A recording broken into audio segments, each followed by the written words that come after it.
People don't see image, people read from images. अगर आपने आपके अमेजोन प्रोडक्ट है या फिर कहीं भी आपने लेट्स से वेबसाइट बनाई है, उस पर प्रोडक्ट डाल रखे हैं, उसकी इमेजेस से इंसान को पता चल जाना चाहिए कि वो है क्या। जो दुनिया बेच रही है वो बेचोगे तो एक लिमिट तक ही पैसा बना पाओगे।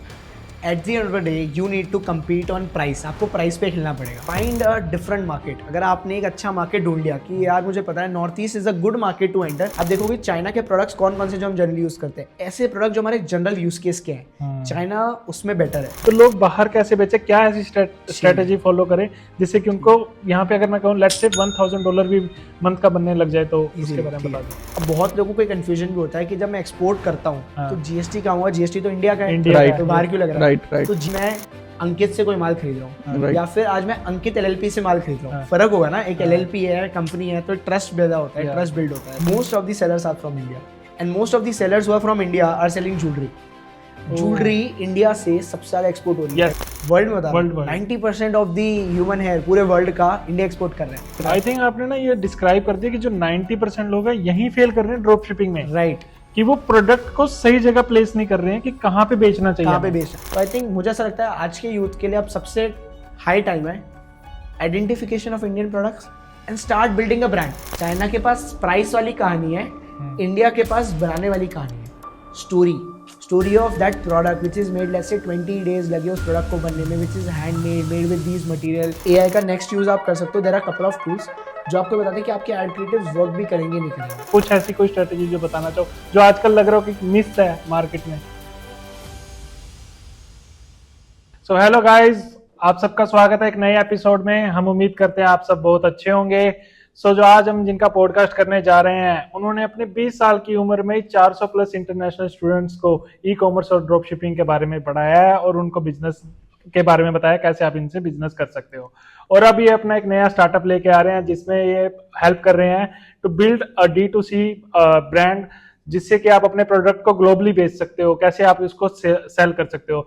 सो उनका नाम है प्रांजल अग्रवाल। सो हम उनका बहुत स्वागत करते हैं हमारे शो में।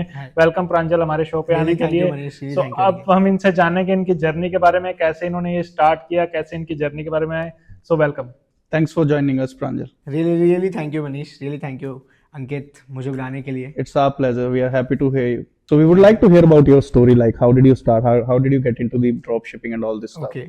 At very like young age. Okay. So I think मेरी ड्रॉप शिपिंग जर्नी स्टार्ट होती है आज से एग्जैक्टली 2.5 साल पहले। Okay. जब दिसंबर के अंदर मैंने खुद का एक ड्रॉप शिपिंग बिजनेस स्टार्ट किया था। तो जहाँ 18-19 साल की एज में लोग टाइम पास कर रहे होते हैं, मैंने सोचा कि क्यों ना मैं अपना खुद का एक बिजनेस बिल्ड करता हूँ। एंड कॉलेज के अंदर ही I started my drop shipping business. And जहाँ पे व्हाट आई वाज डूइंग कि मैं गफार मार्केट करके दिल्ली के अंदर बिगेस्ट होलसेल मार्केट इलेक्ट्रॉनिक्स की, वहाँ जाता था। वहाँ से एक ईयरफोन सोर्स करके लेके आया, ईयरफोन्स उठा के लेके आया और उसको अपनी वेबसाइट के थ्रू सेल करता था, जिससे I made around 20 lakh of sales in just 2 months। Just 2 months? Crazy। तो आई थिंक उससे एक क्लैरिटी है कि यार इंडिया में लोग कहते हैं ड्रॉपशिपिंग मार्केट सस्टेनेबल नहीं है, बट ड्रॉपशिपिंग मार्केट सस्टेनेबल है। आप ड्रॉपशिपिंग से सीख सकते हो और फिर अपना खुद का ब्रांड बिल्ड कर सकते हो, वो एक नॉलेज है। Can you please share your strategy that how did it went good for you? Like in 2 months, 20 like it's a very good number. Right. It's a very big number, and there are a lot of people who are looking to doing the same thing. Right. But उनके पास road map नहीं है, guidance नहीं है। I think सबसे primary important for any dropshipping business is product. आपको सबसे पहले ये पता होना चाहिए कि आपको क्या बेचना है। मोस्ट ऑफ द पीपल ये सोचते हैं कि हम कोई भी रैंडम प्रोडक्ट लेके आएंगे और बेचेंगे, ट्रेंडिंग प्रोडक्ट्स बेचने लग जाएंगे। Of course you sell trending products, वही ड्रॉप शिपिंग का मोटिव है, बट उसके लिए भी आपको क्या करना है, मार्केट जाना पड़ेगा। घर बैठे बैठे आप एक लिमिटेड नंबर ऑफ प्रोडक्ट्स को एक्सेस कर सकते हो। So there are couple of websites जिसको आप यूज़ कर सकते हो find the right product. Like पहली वेबसाइट का नाम है, आप अलीबाबा पे जाओ, अलीबाबा पे एक सेक्शन है फीचर्ड सिलेक्शन का, वहाँ जाके आप इजीली टॉप प्रोडक्ट्स को फाइंड आउट कर सकते हो। दूसरा, यार इमेजिन करो अमेजॉन आपको खुद बता रहा है कि कौन सा प्रोडक्ट ट्रेंडिंग है। आप अमेजॉन डालो और सर्च करो अमेजॉन बेस्ट सेलर्स, आपको ऑटोमेटिकली पता चल जाएगा कि कौन सी कैटेगरी ट्रेंडिंग है, कौन से प्रोडक्ट चल रहे हैं। और जब आपको पता है कि वो प्रोडक्ट की डिमांड है तो आपके पास डेटा है, यूज़ दैट डेटा और प्रोडक्ट फाइनलाइज करो। सेकेंड, मार्केट जाओ, मार्केट में तुम्हें लाखों प्रोडक्ट मिलेंगे। Yes. तो जब आप लाखों प्रोडक्ट्स को देखते हो तो उसमें से देखो यार ये प्रोडक्ट है जिसके अराउंड कंज्यूमर बाय कर सकता है, तो वो एक एनालिसिस करने में हेल्प करता है। तो आई थिंक मैंने अपना ईयरफोन्स जो था वो इसी तरीके से किया कि मार्केट में इतने सारे ईयरफोन्स चल रहे हैं, बट एक प्रोडक्ट मुझे मिल गया कि उसकी प्राइस बहुत कम मिल रही है, so I sold it for 235 rupees. Second important चीज है कि जो दिखता है वो बिकता है। Right. सिंपल सी बात है, अगर आप जैसा सामने वाले को दिखाओगे वैसा ही बेच पाओगे। तो आपके क्रिएटिव्स बहुत अच्छे होने चाहिए। एक बहुत प्यारी लाइन है जो ये कहती है, जो मैंने ई कॉमर्स इंडस्ट्री में देखा है, people don't see image, people read from images. अगर आपने आपके अमेजोन प्रोडक्ट है या फिर कहीं भी आपने लेट्स से वेबसाइट बनाई है, उस पर प्रोडक्ट डाल रखे हैं, उसकी इमेजेस से इंसान को पता चल जाना चाहिए कि वो है क्या। लेट्स से मैंने एक इमेज डाल रखी है ईयरफोन्स की, उसमें हमें बेसिकली क्या जाना है कि ईयरफोन्स के बारे में, बैटरी टाइम कितना है, right, charging time battery life कितनी है, कौन से लेट्स से वाटर प्रूफ है कि नहीं है, ये सब चीज़ें जाननी है। तो आफ्टर सीइंग दैट क्रिएटिव मुझे वो समझ में आ जाना चाहिए। सो क्रिएटिव, तो मैंने क्या किया, so I figure out this website called Roposo cloud. वहाँ पे I got lot of products and I found the creatives as well. I use the same creative. तो इससे मुझे एक क्रिएटिव मिल गया, एक ऐड मिल गया, एक ऐड कॉपी मिल गई जो मैं यूज़ कर सकता हूँ, जो लोगों को अट्रैक्ट कर रही थी। तो first is product, second a good add creative, and third मुझे ऐसा लगता है कि बेटर अगर आपको अपने कस्टमर को सर्व करना है और ड्रॉपशिपिंग में सक्सेसफुल होना है, is your website. You should build a good website which should feel like यार एक ट्रस्टेड वेबसाइट है। मोस्ट ऑफ द पीपल क्या करते हैं, शॉपिफाई पे जाते हैं, दे क्रिएट अ स्टोर, उन्हें लगता है फ्री का ही तो स्टोर है, एंड वो अपनी शॉपिफाई का स्टोर बना लेते हैं। लेकिन पॉइंट ये है कि अगर आप आपके कंज्यूमर को यही नहीं बताओगे कि रिव्यूज़ क्या है, आप अपने कंज्यूमर को यही नहीं बताओगे कितने नंबर ऑफ पीपल आ रहे हैं, कहाँ से ऑर्डर आ रहे हैं, तो पता कैसे चलेगा कंज्यूमर को, ट्रस्ट कैसे बिल्ड होगा। हम ट्रस्ट कैसे बिल्ड करते हैं in today's time, most important thing is trust, and how can you build that trust. I think एक D2C ब्रांड, एक ड्रॉपशिपिंग ब्रांड अपने वो ट्रस्ट बिल्ड कर सकती है थ्रू UGC कंटेंट।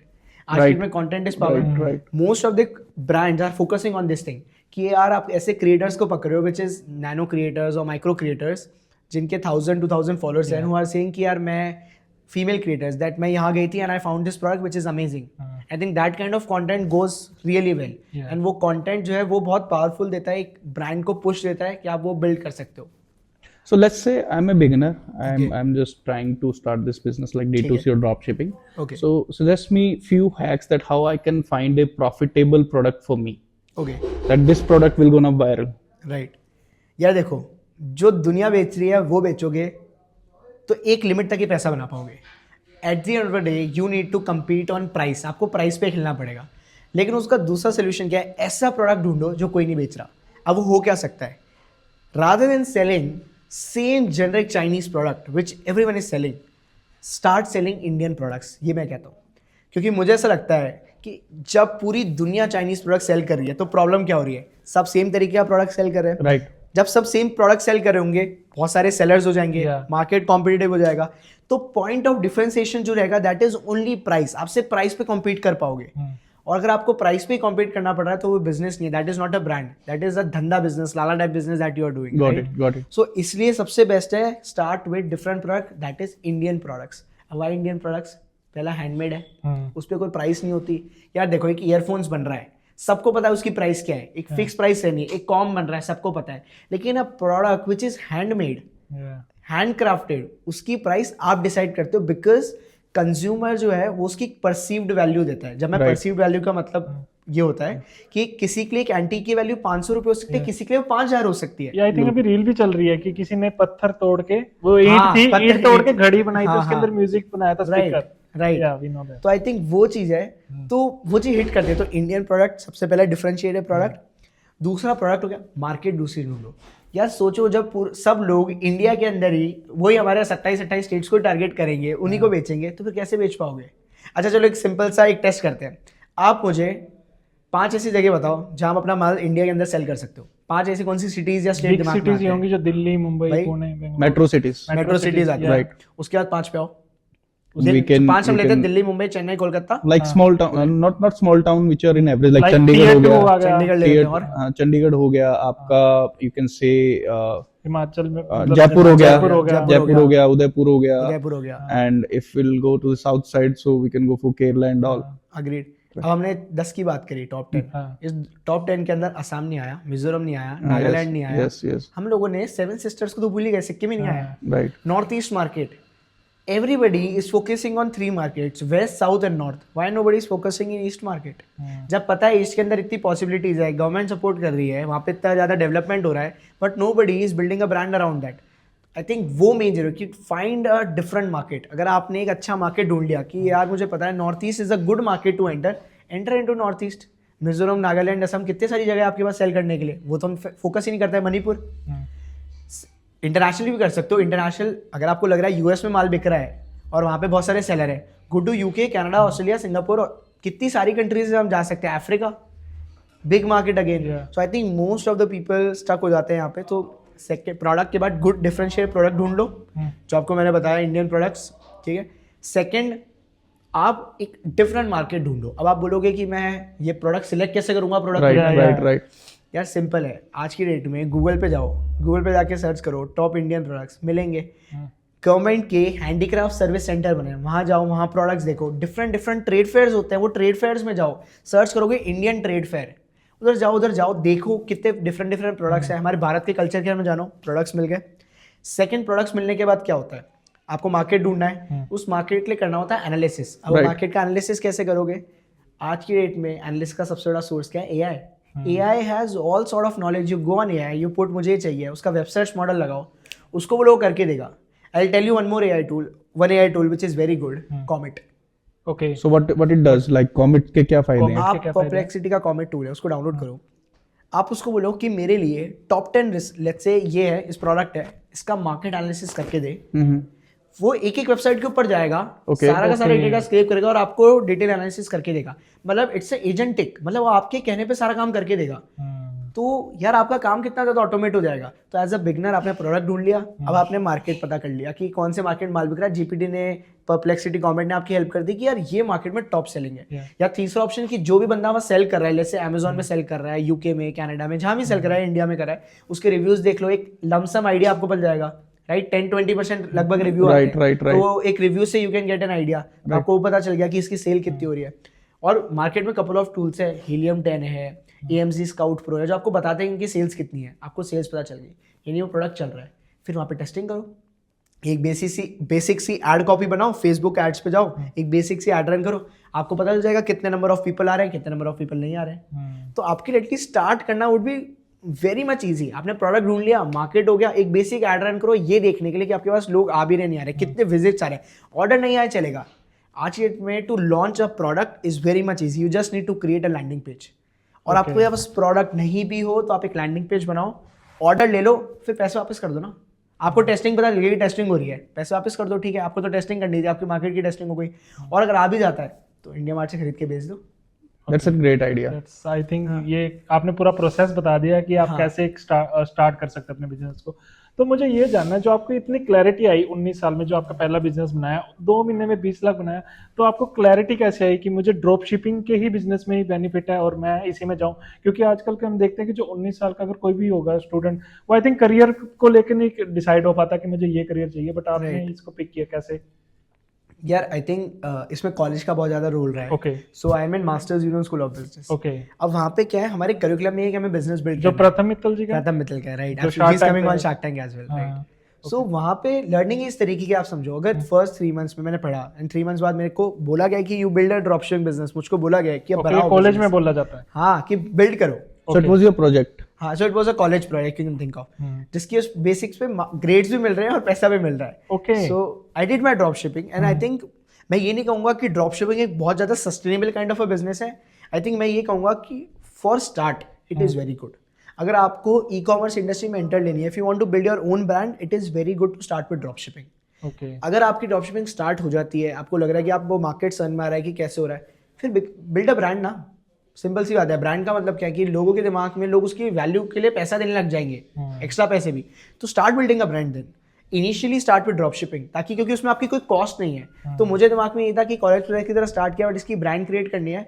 बट जब जैसे जैसे मैं इस ड्रॉप शिपिंग के अंदर एंटर करता गया, इसकी प्रॉब्लम समझ में आई और लोगों को पढ़ाता गया, तो आई थिंक और ज़्यादा क्लैरिटी आती गई कि rather than becoming a sustainable business, it should be a learning kind of a business and then your brand should be built around it. So as you mentioned, we have gone through with your journey, like आपने Dubai में भी 2 बार आपने classes दी हैं, आपने उनको सिखाया that how they can sell globally. So what kind of challenges they guys are facing, और हमारे यहाँ से इंडिया में आप उसको कैसे कंपेयर करते हो? सो फॉर कॉन्टेक्स्ट, तो ऐसा था, आज से एग्जैक्टली 2 साल पहले जब मेरी ड्रॉप शिपिंग ओवर हुई थी एवरीथिंग, उसके बाद there is a college called Tetr college of business. तो उन लोगों ने मुझे इनवाइट किया to Dubai to mentor their students, their cohort of around 120 students to build a drop shipping business. तो वो लोग अपना ड्रॉप शिपिंग बिजनेस बिल्ड कर रहे थे। और इंटरेस्टिंग पार्ट ये थी कि they were sourcing products from China and वो लोग US, UK, Canada, Australia and Singapore के अंदर सेल कर रहे थे। तो मुझे इंटरनेशनल मार्केट का एक्सपीरियंस मिला कि यार Okay. इंटरनेशनल मार्केट कैसे वर्क करता है, चाइना से कैसे प्रोडक्ट सोर्सिंग हो रही है, चाइना कैसे इसके अंदर आ गया है, और सोचो पूरी दुनिया चाइना से प्रोडक्ट लेके सोर्स कर रही है और अपने ब्रांड बिल्ड कर रही है, तो वो किस तरीके से वो करता है वो सब समझ में आया. I had an like add-on question on this. I was about to ask from you why China is dominating in dropshipping market. उन्हीं के प्रोडक्ट इतने ज्यादा क्यों चलते हैं? ओके, आई थिंक मुझे ऐसा लगता है कि चाइना ने इस चीज को बहुत ज्यादा क्रैक किया. ड्रॉपशिपर आई थिंक सबसे बड़ा मुझे लगता है चैलेंज, दो तरीके की चीजें होती है. फर्स्ट,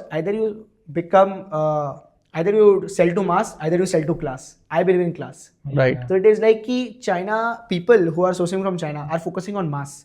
अब देखोगे चाइना के प्रोडक्ट्स कौन कौन से जो हम जनरली यूज करते हैं, ऐसे प्रोडक्ट जो हमारे जनरल यूज केस के हैं, चाइना उसमें बेटर है. For example general use case, आप घर में कभी लाइट जो है वो रेगुलर चेंज नहीं करोगे, जो आपके महंगे लैम्प्स है, शैंडर्स है, ये सब कभी चेंज नहीं करोगे. ये आप एक बार लेके आए, होम डेकोर के आइटम्स है, इसको कभी चेंज नहीं करोगे, एक बार आ गए लॉन्ग टर्म रखते हैं. तो उसमें इंडिया आ गया होम डेकोर कैटेगरी में. But if you go into categories which is regular, semiconductor में आई थिंक चाइना आ गया. जो भी हमारी रेगुलर यूज की आइटम है, ईयरफोन्स हमारे रेगुलर यूज के आइटम है, Related to tech. टेक है हमारा पूरा रेगुलर यूज का आइटम है, कप्स, कटलरीज, जो भी हमारे रेगुलर यूज के आइटम है, चाइना इज आगे. क्यों आ गया चाइना इज हेड?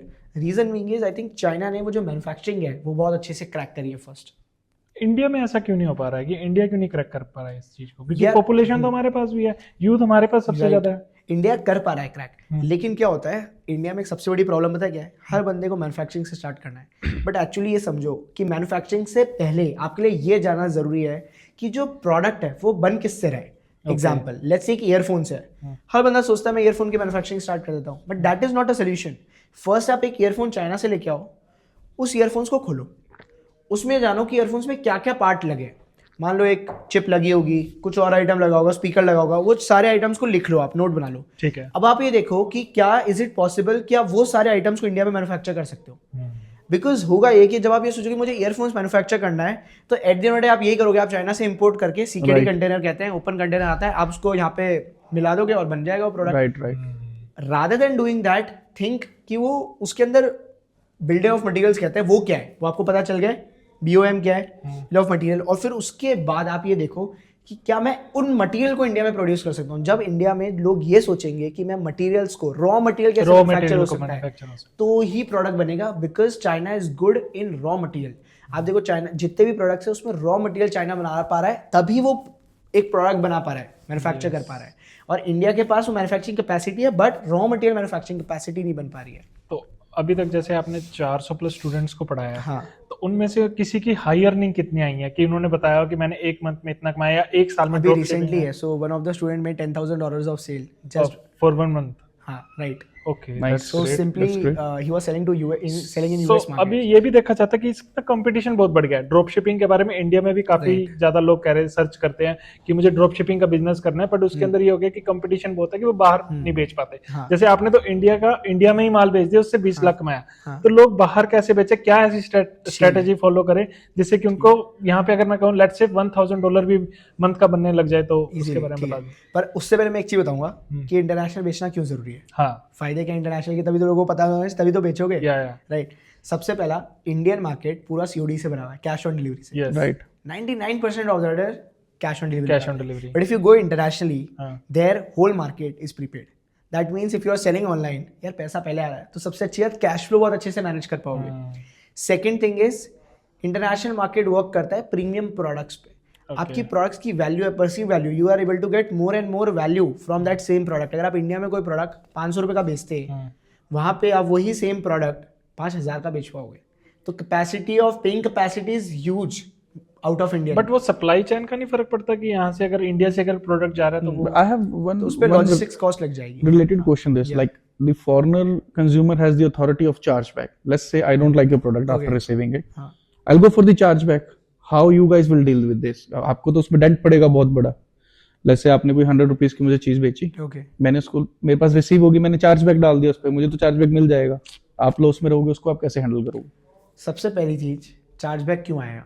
पहला रीजन, या तो आपने प्रोडक्ट गलत भेजा होगा, या तो आपका प्रोडक्ट शिपमेंट के लेट्स से टाइम टूट गया, खराब हो गया होगा. खराब हो गया होगा, ये कंडीशन, या थर्ड कस्टमर को पसंद नहीं आया. या 99% ऑफ द केसेस में कस्टमर को पसंद आया कभी रीजन इंटरनेशनल मार्केट में होता ही नहीं. These people are trusted. If you go with the product कि आपने खराब भेजा, तो ये गलती आपकी है. ये तो वही बात होगी हम चला के फ्रॉड कर रहे हैं और फिर नुकसान हमारा ही हो रहा है. वो तो होगा ही। लेकिन अगर शिपमेंट में टूट जाता है तो आप शिपमेंट कंपनी का हर शिपमेंट का इंश्योरेंस होता है, तो कैन क्लेम दैट इंश्योरेंस। क्या मेरा प्रोडक्ट टूट गया, अब आप मुझे इंश्योरेंस क्लेम करा दो, तो आपका भी लॉस नहीं होगा और उस कंज्यूमर का भी लॉस नहीं होगा। What if somebody is doing this like by intentionally? Intentionally कर रहा है कि मुझे तो चार्ज बैक लेना है, हाँ तो देन जैसे कि अभी मैं आपको रिसेंट बताता हूँ, Right. अभी संदीप जी ने अपना जोमेटो के जो उन्होंने अपना एक इंसिडेंट शेयर किया था कि कंज्यूमर ऐसे हो गए कि वो खुद अपना बाल तोड़ के प्रोडक्ट में डाल देते हैं, फूड में, एंड वो इमेज डालते हैं कि हमारा तो फूड बहुत खराब आया है and we have to refund them. I think एक ये भी केस आया था जैसे Amazon फ्लिपकार्ट में भी था लोकल इंडिया में कि प्रोडक्ट आया और अपना जो खराब प्रोडक्ट है वो डाल के वापस रिफंड ले लिया। यार आई थिंक ये सिविक सेंस की प्रॉब्लम है। हाँ, हाँ, सो हाउ यू अगर guys कोई is gonna deal with intentionally this? कर रहा है देन तो फिर तो वो चार्ज बैक वो भुगतना पड़ेगा। यार उसमें आप कुछ नहीं कर सकते, कुछ नहीं कर आप सकते। उस बंदे को रिस्ट्रिक्ट कर सकते हो एक बार आने के बाद, एक या दो बार आने के बाद, सिंपल है। ओके, देखो कोई बंदा अगर बार बार सेम चीज रिपीट कर रहा है तो आप उसको रिस्ट्रिक्शन लगा सकते हो। कुछ चीज ऐसी है, these are risk of business. यार आप एक बिजनेस कर रहे हो, बिजनेस में रिस्क तो होता ही है, तो बिजनेस का रिस्क है। आप एक बार दो बार उसको रिड्यूस कर सकते हो, बंद कर सकते हो, फिर दो बार अगर वो कस्टमर करा तो उसको ब्लॉक कर सकते हो। आप मल्टीपल टाइम को सोल्यूशन निकाल सकते हो। अगर आपको एक है, आपको पता चल गया कि कंज्यूमर ये पिन कोड से ज्यादा ऑर्डर कर रहा है, यार उस पिन कोड पे डिलीवरी बंद कर देंगे, डन। ऑर्डर ही मत लो उस पिन कोड पे, खत्म। तो आप 2026 के अकॉर्डिंग एक स्ट्रेटजी या पाथ पूरा डिजाइन करो कि कोई अगर International इंडियन कैसे को कर सकते हैं, इंटरनेशनल कैसे कर सकते हैं, ठीक है। उसको मार्केटिंग कैसे करें और Done, लोगों done, तक done. कैसे पहुंचाएं। ठीक है। सो इंटरनेशनल मार्केट में सेल करने के रीजन बता दिए। अब वो कैसे कर सकता है बताता हूं। या सबसे पहले बेसिक लाइसेंस की नीड है। हमारे इंडिया में सिंपल रजिस्ट्रेशन चाहिए। या एक रजिस्ट्रेशन होता है जिसको कहते हैं import export code, IC code. Okay. अब एक ऐसा तरीका बता रहा हूँ जिसमें तुम्हें ये कोड सिर्फ और सिर्फ 500 रुपए के अंदर मिल जाएगा। पूरी दुनिया इसके 1500 से 2000 रुपए चार्ज कर रही है। ठीक है, कुछ नहीं करना, किसी एजेंट के पास नहीं आना, डीजीएफटी के वेबसाइट पे जाना है और इंपोर्ट एक्सपोर्ट कोड पे अप्लाई कर देना है। ओके। 15 मिनट का प्रोसेस है। 15 मिनट्स बाद लेट्स आई थिंक 2-3 आवर्स के अंदर आपको मिल जाता है। What kind of documents it requires to like? आपका बेसिक जीएसटी नंबर चाहिए होगा, आपका बैंक अकाउंट नंबर लगता है, आपकी कंपनी डिटेल्स लगती है। अगर से प्रोप्राइटरशिप हो तो प्रोप्राइटरशिप, नहीं तो लेट्स अगर आपका बिजनेस इंडिविजुअल के नाम पे भी ले सकते हो by the way। ओके, और आपका अगर पार्टनरशिप है या एलएलपी है, जिस तरीके से आप अप्लाई कर दो, बेसिक डिटेल मांगता है आपकी कंपनी की, फर्म की, इसकी। समझ गया। एंड नेक्स्ट 2-3 आवर्स के अंदर आपको अपना इंपोर्ट एक्सपोर्ट का लाइसेंस मिल जाएगा। यानी गवर्नमेंट ऑफ इंडिया आपको ये कह देगी कि आप लीगली एक्सपोर्ट कर सकते हो okay, Anywhere in globe. Anywhere in globe. तो सबसे पहला लाइसेंस, सबसे पहला ये हो गया। सेकंड आपके पास एक बैंक अकाउंट होना चाहिए। Yeah. थर्ड आपका जीएसटी नंबर होना चाहिए। अब बहुत लोगों को कंफ्यूजन भी होता है कि जब मैं एक्सपोर्ट करता हूँ तो जीएसटी कहाँ हुआ, जीएसटी तो इंडिया का है, इंडिया का तो बाहर क्यों लग रहा है? Right. तो जीएसटी लगता नहीं है, लेकिन जीएसटी नंबर कंपलसरी होता है, ओके, क्योंकि आप अपने वेंडर से तो खरीद रहे हो, तो वेंडर को तो आपने जीएसटी पे करा है, Yeah, आपको जीएसटी का रिटर्न तो लेना पड़ेगा, इसलिए। तो थर्ड है जीएसटी नंबर। एक आपकी कंपनी रजिस्टर्ड होनी चाहिए, Okay. या तो कंपनी रजिस्टर्ड हो या आप सोल प्रॉपर्टरशिप होनी चाहिए आपकी, क्योंकि उससे कंज्यूमर के दिमाग में ट्रस्ट पैदा होता है। यार एक चीज समझो, आज मैं अंकित से कोई माल खरीद रहा हूँ Right. या फिर आज मैं अंकित एलएलपी से माल खरीद रहा हूँ, फर्क होगा ना। एक एलएलपी है, कंपनी है, तो ट्रस्ट पैदा होता है, ट्रस्ट बिल्ड होता है, राइट। सो सबसे ज्यादा इंपॉर्टेंट वो है। आपने अपनी कंपनी रजिस्टर करी, करंट अकाउंट, बैंक अकाउंट हो गया आपका एक, आपका इंपोर्ट एक्सपोर्ट कोड मिल गया आपको जो 500 रुपये में आपको बता दिया। आपके पास एक बार ये डॉक्यूमेंट्स आ गए, आप इजीली एक्सपोर्ट स्टार्ट कर सकते हो और कुछ नहीं चाहिए। अब आपको करना क्या है? हाँ, अब there are couple of ways. Yeah. पहला वे है कि आप अपनी खुद की वेबसाइट बनाओ, ओके, जिस पे आप ये कहोगे कि कंज्यूमर, और आप उसको मार्केट करोगे कि मैं इंडियन प्रोडक्ट्स कर रहा हूँ, मेरी ब्रांड है, और आप आके शॉप करो। तो एक ऑप्शन है you create your own website. Second is you list yourself on ecommerce portals like Amazon। Amazon अभी बहुत एक्सपैंड करा था, आप Amazon पे अपने आप को लिस्ट कर सकते हो, यूएस में, यूके में। Yeah. सो Amazon चार्जेस $40 का फी लगभग पर month to get registered on their website. Okay, तो आप उस पर पर मंथ वो पे करके रजिस्ट्रेशन ले सकते हो। सेम डॉक्यूमेंट जो आपने यहाँ अपलोड किए थे इंपोर्ट एक्सपोर्ट के, वो यहाँ अपलोड वहाँ पे करने हो हैं जाएंगे। और सेम डॉक्यूमेंट को अपलोड कर देना, और आपको Amazon कहता है you are legally acceptable to sell with Amazon। या third option is register yourself on Etsy। अब Okay. आपको एक चीज बताता हूँ, Etsy नाम का जो प्लेटफॉर्म है, अगर Etsy, आपको okay. Etsy, उस पर अगर आपको कोई भी हैंडमेड प्रोडक्ट बेचना है, हाँ, आप जस्ट जाके देखना हैंडमेड प्रोडक्ट्स यार में लिटरली लोग 10-20 हज़ार के हैंडमेड प्रोडक्ट बेच रहे हैं उस पर, और उस पर रिव्यूज आप देखोगे 100 500 रिव्यूज है। It's like a website of Shopify जो हमारे व्यूअर देख रहे हैं उनके लिए, जैसे शॉपिफाई है वैसे ही वेबसाइट है Etsy। शॉपिफाई तो वेबसाइट बिल्डर है, हाँ। Etsy जो है वो एक ऐसा मार्केट प्लेस है हाँ। जहाँ पे एज अ सेलर आप भी अपने आप को रजिस्टर कर सकते हो, हाँ जी, और वहां पे आने के बाद अपने हैंडमेड प्रोडक्ट्स को सेल कर सकते हो। तो वो वर्ल्ड की सबसे बड़ी हैंडमेड मार्केट प्लेस है, It's like competitor of Amazon and Amazon, Flipkart, but for handmade for handmade products products For only. handmade। तो पूरी दुनिया के उस पर हैंडमेड प्रोडक्ट्स है। अच्छा एक फैक्ट बताता हूँ आपको हैंडमेड Etsy का, most of the sellers are from India and most of the sellers who are from India are selling jewellery. Jewellery India से सबसे ज्यादा एक्सपोर्ट हो रही है। Yes. अगर आप उसमें देखो D2C एक्सपोर्ट D2C में, yes। और ये कहाँ बैठे हैं लोग? राजस्थान, सूरत, हाँ। Biggest hub for these item. And ये कितने का प्रोडक्ट लेते होंगे और कितने का बेचते होंगे उस पे? यार बिलीव नहीं करोगे। और मार्जिन क्या होता है अगर शिपमेंट, अगर ये थोड़ा सा ब्रेक डाउन कर दो आप। डन। हाँ। तो मार्जिन इसके ऊपर ही होता है। फॉर एग्जांपल हम एक प्रोडक्ट पकड़ के चलते हैं, लेट्स से ज्वेलरी पकड़ लीजिए आप। कोई भी ज्वेलरी ले लेते हैं। ओके 100 रुपए का झुमका है, ठीक है। ठीक है, ऑक्सीडाइज का झुमका है, मान लो हाँ। 100 रुपए का है, और ये 100 रुपए बोल रहा हूँ कि आपने एक रिटेलर से परचेज किया है, ठीक है। इंडिया में। इंडिया मैं ये भी नहीं कह रहा कि आपने एक होलसेलर से माल लिया है, बल्क हाँ। में खरीदा है, वेंडर लिया है। 100 रुपए का रिटेल रेट आपको राह चलते रोड पे वाले मिल ठीक है। जाएगा। 100 रुपए का प्रोडक्ट है, उसके ऊपर लेट्स से मान लो आपको शिप करना है यूके के लिए, ठीक है। तो लगभग आपकी कॉस्ट आएगी 400 से 500 रुपए। ठीक है। क्योंकि 500 ग्राम का प्रोडक्ट का एक बार मैं वेट मान करता हूँ, वॉल्यूमेट्रिक वेट लगता है, तो Yes. आपका डब्बा कितना Yes, होगा, weight पे और आप आएगा। उसको डिजाइन अच्छा करोगे तो एक बार 500 ग्राम का पकड़ के चलते ठीक हैं। है। तो लेट्स से आपकी 500-600 रुपए की कॉस्ट आई, कॉस्ट आई। तो आपकी 700 रुपए का प्रोडक्ट बैठ गया, 600 रुपए और 100 रुपए, 700 का प्रोडक्ट। अब आप उसके लिए मार्केटिंग करोगे, हाँ। पैसा खर्च करोगे, तो उस पर आपकी लगभग कॉस्ट मानो आ गई लमसम 400 रुपए वो आ गई, तो आपको 1000 रुपए का घर का प्रोडक्ट पड़ गया हाँ, मान लो। हाँ। और ये प्रोडक्ट इजीली बाहर आप ऑनलाइन एटसी पे चेक कर लो, हाँ। 2000 से 3000 में सेल हो रहा है। ओ, मतलब आपको कहीं जाना भी नहीं है और आप जाना प्रोडक्ट भी घर नहीं है, बेच के घर बैठे बैठे बेच सकते हो। आप 1000 से 1500 रुपए का मार्जिन ले सकते हो आराम से। मैं आपको एक प्रोडक्ट और बताता हूँ, हाँ। क्रेजी। ये ज्वेलरी में नहीं है, दूसरे प्रोडक्ट में बताता हूँ। हाँ। एक लॉक है, हाँ। ठीक है, हम भी ये सेल करते हैं, हमारे वेंडर्स के साथ वर्क कर रहे हैं इस पे। कैमल का लॉक है, मतलब वो कैमल शेप का है प्रॉपर, Okay. लोहे का है, मेटल का, एंड लॉक प्रॉपर लगा सकते हो, ठीक है। वो लॉक इजीली आप यूं मान लो आप सोर्स कर लोगे लेस देन $10-12 का, Okay. Example, Okay. एंड आप इजीली उस लॉक को $100 का बेच सकते हो। ओके। एंड किस कंट्री में सबसे ज्यादा इसकी सेल है? यूए में बेचो, यूएई में, दुबई में? दुबई में। ड्रॉप शिपिंग का बिजनेस सबसे ज्यादा कहाँ से ड्रॉप आ रहा शिपिंग के लिए अगर आपको बेचना है, यूएस है? हाँ। Big market. Okay. US is the biggest importer of Indian and what kind of stuff are Like, high जो आप लिस्टेड है यूएस में top सेल 5 करने अगर के लिए? पैरेल है, हमारे यहाँ से ज्वेलरी जा रही है, okay. Carpets, we are the 40% contributor in carpets. पता है 40% ऑफ दी कारपेट एक्सपोर्ट्स हम करते हैं। Okay. यूएस सबसे बड़ा इंपोर्टर है हमारे से। ओके, कोई टॉप 5 अगर आप बताना चाहोगे किस? अच्छा, आपको पता है एक चीज और है, हाँ। हेयर है। 90% of the human hair are exported from India. Oh, in US? World में बता रहा हूँ, Worldwide. 90% of the human hair पूरे वर्ल्ड का इंडिया एक्सपोर्ट कर रहा है। Oh, that's great. सोचो, बाल जो कोई हाँ। और पता है सबसे इंटरेस्टिंग चीज क्या है, हाँ। ये बाल इंडिया से एक्सपोर्ट हो रहे हैं और विग इंडिया के अंदर इंपोर्ट हो रही है।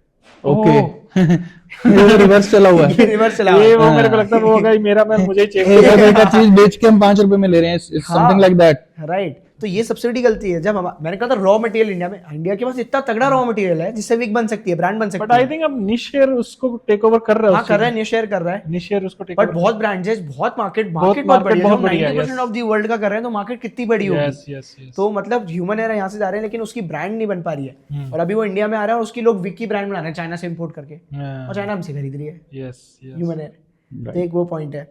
हाँ, आई थिंक आप इंटरनेशनल मार्केट में बता रहे तो अपने पोर्टल्स पे आप रजिस्टर कर सकते हो एंड सेल कर सकते हो। अब जनरली क्या होता है, पीपल प्रीफर तो अपनी वेबसाइट बनाने के लिए बहुत सारे पोर्टल है, शॉपिफाई है, Yes. विक्स है। आप अपनी वेबसाइट बना लो, उसके ऊपर कंज्यूमर को दिखाओ कि प्रोडक्ट बन कैसे रहा है, तो उसको फील आएगा। रिव्यूज डालो, उसके ऊपर आप उसको ऑफर्स दो तो उसको समझ में आएगा अच्छा इस तरीके से हो रहा है, एंड इस तरीके से उसको समझ में आएगा अच्छा ये प्रोडक्ट की वेबसाइट है जो मुझे इंडियन प्रोडक्ट सेल कर रही है। अगर वो इंडियन प्रोडक्ट इंटरेस्टेड है बाय करने में, वो आएगा। और content is a big game. Yes. Content आपको बहुत स्ट्रांग रखना है कि we are a brand, you know, promoting Indian products, helping Indian products, something like that, क्योंकि लोगों के माइंड में स्टक करेगा, दिमाग में आएगा उनके, राइट। और फिर उससे आप सेल कर सकते हो। तो एक ऑप्शन है either register on ecommerce portal और आइदर ऑन वेबसाइट, और फिर इजीली आप एड रन करो।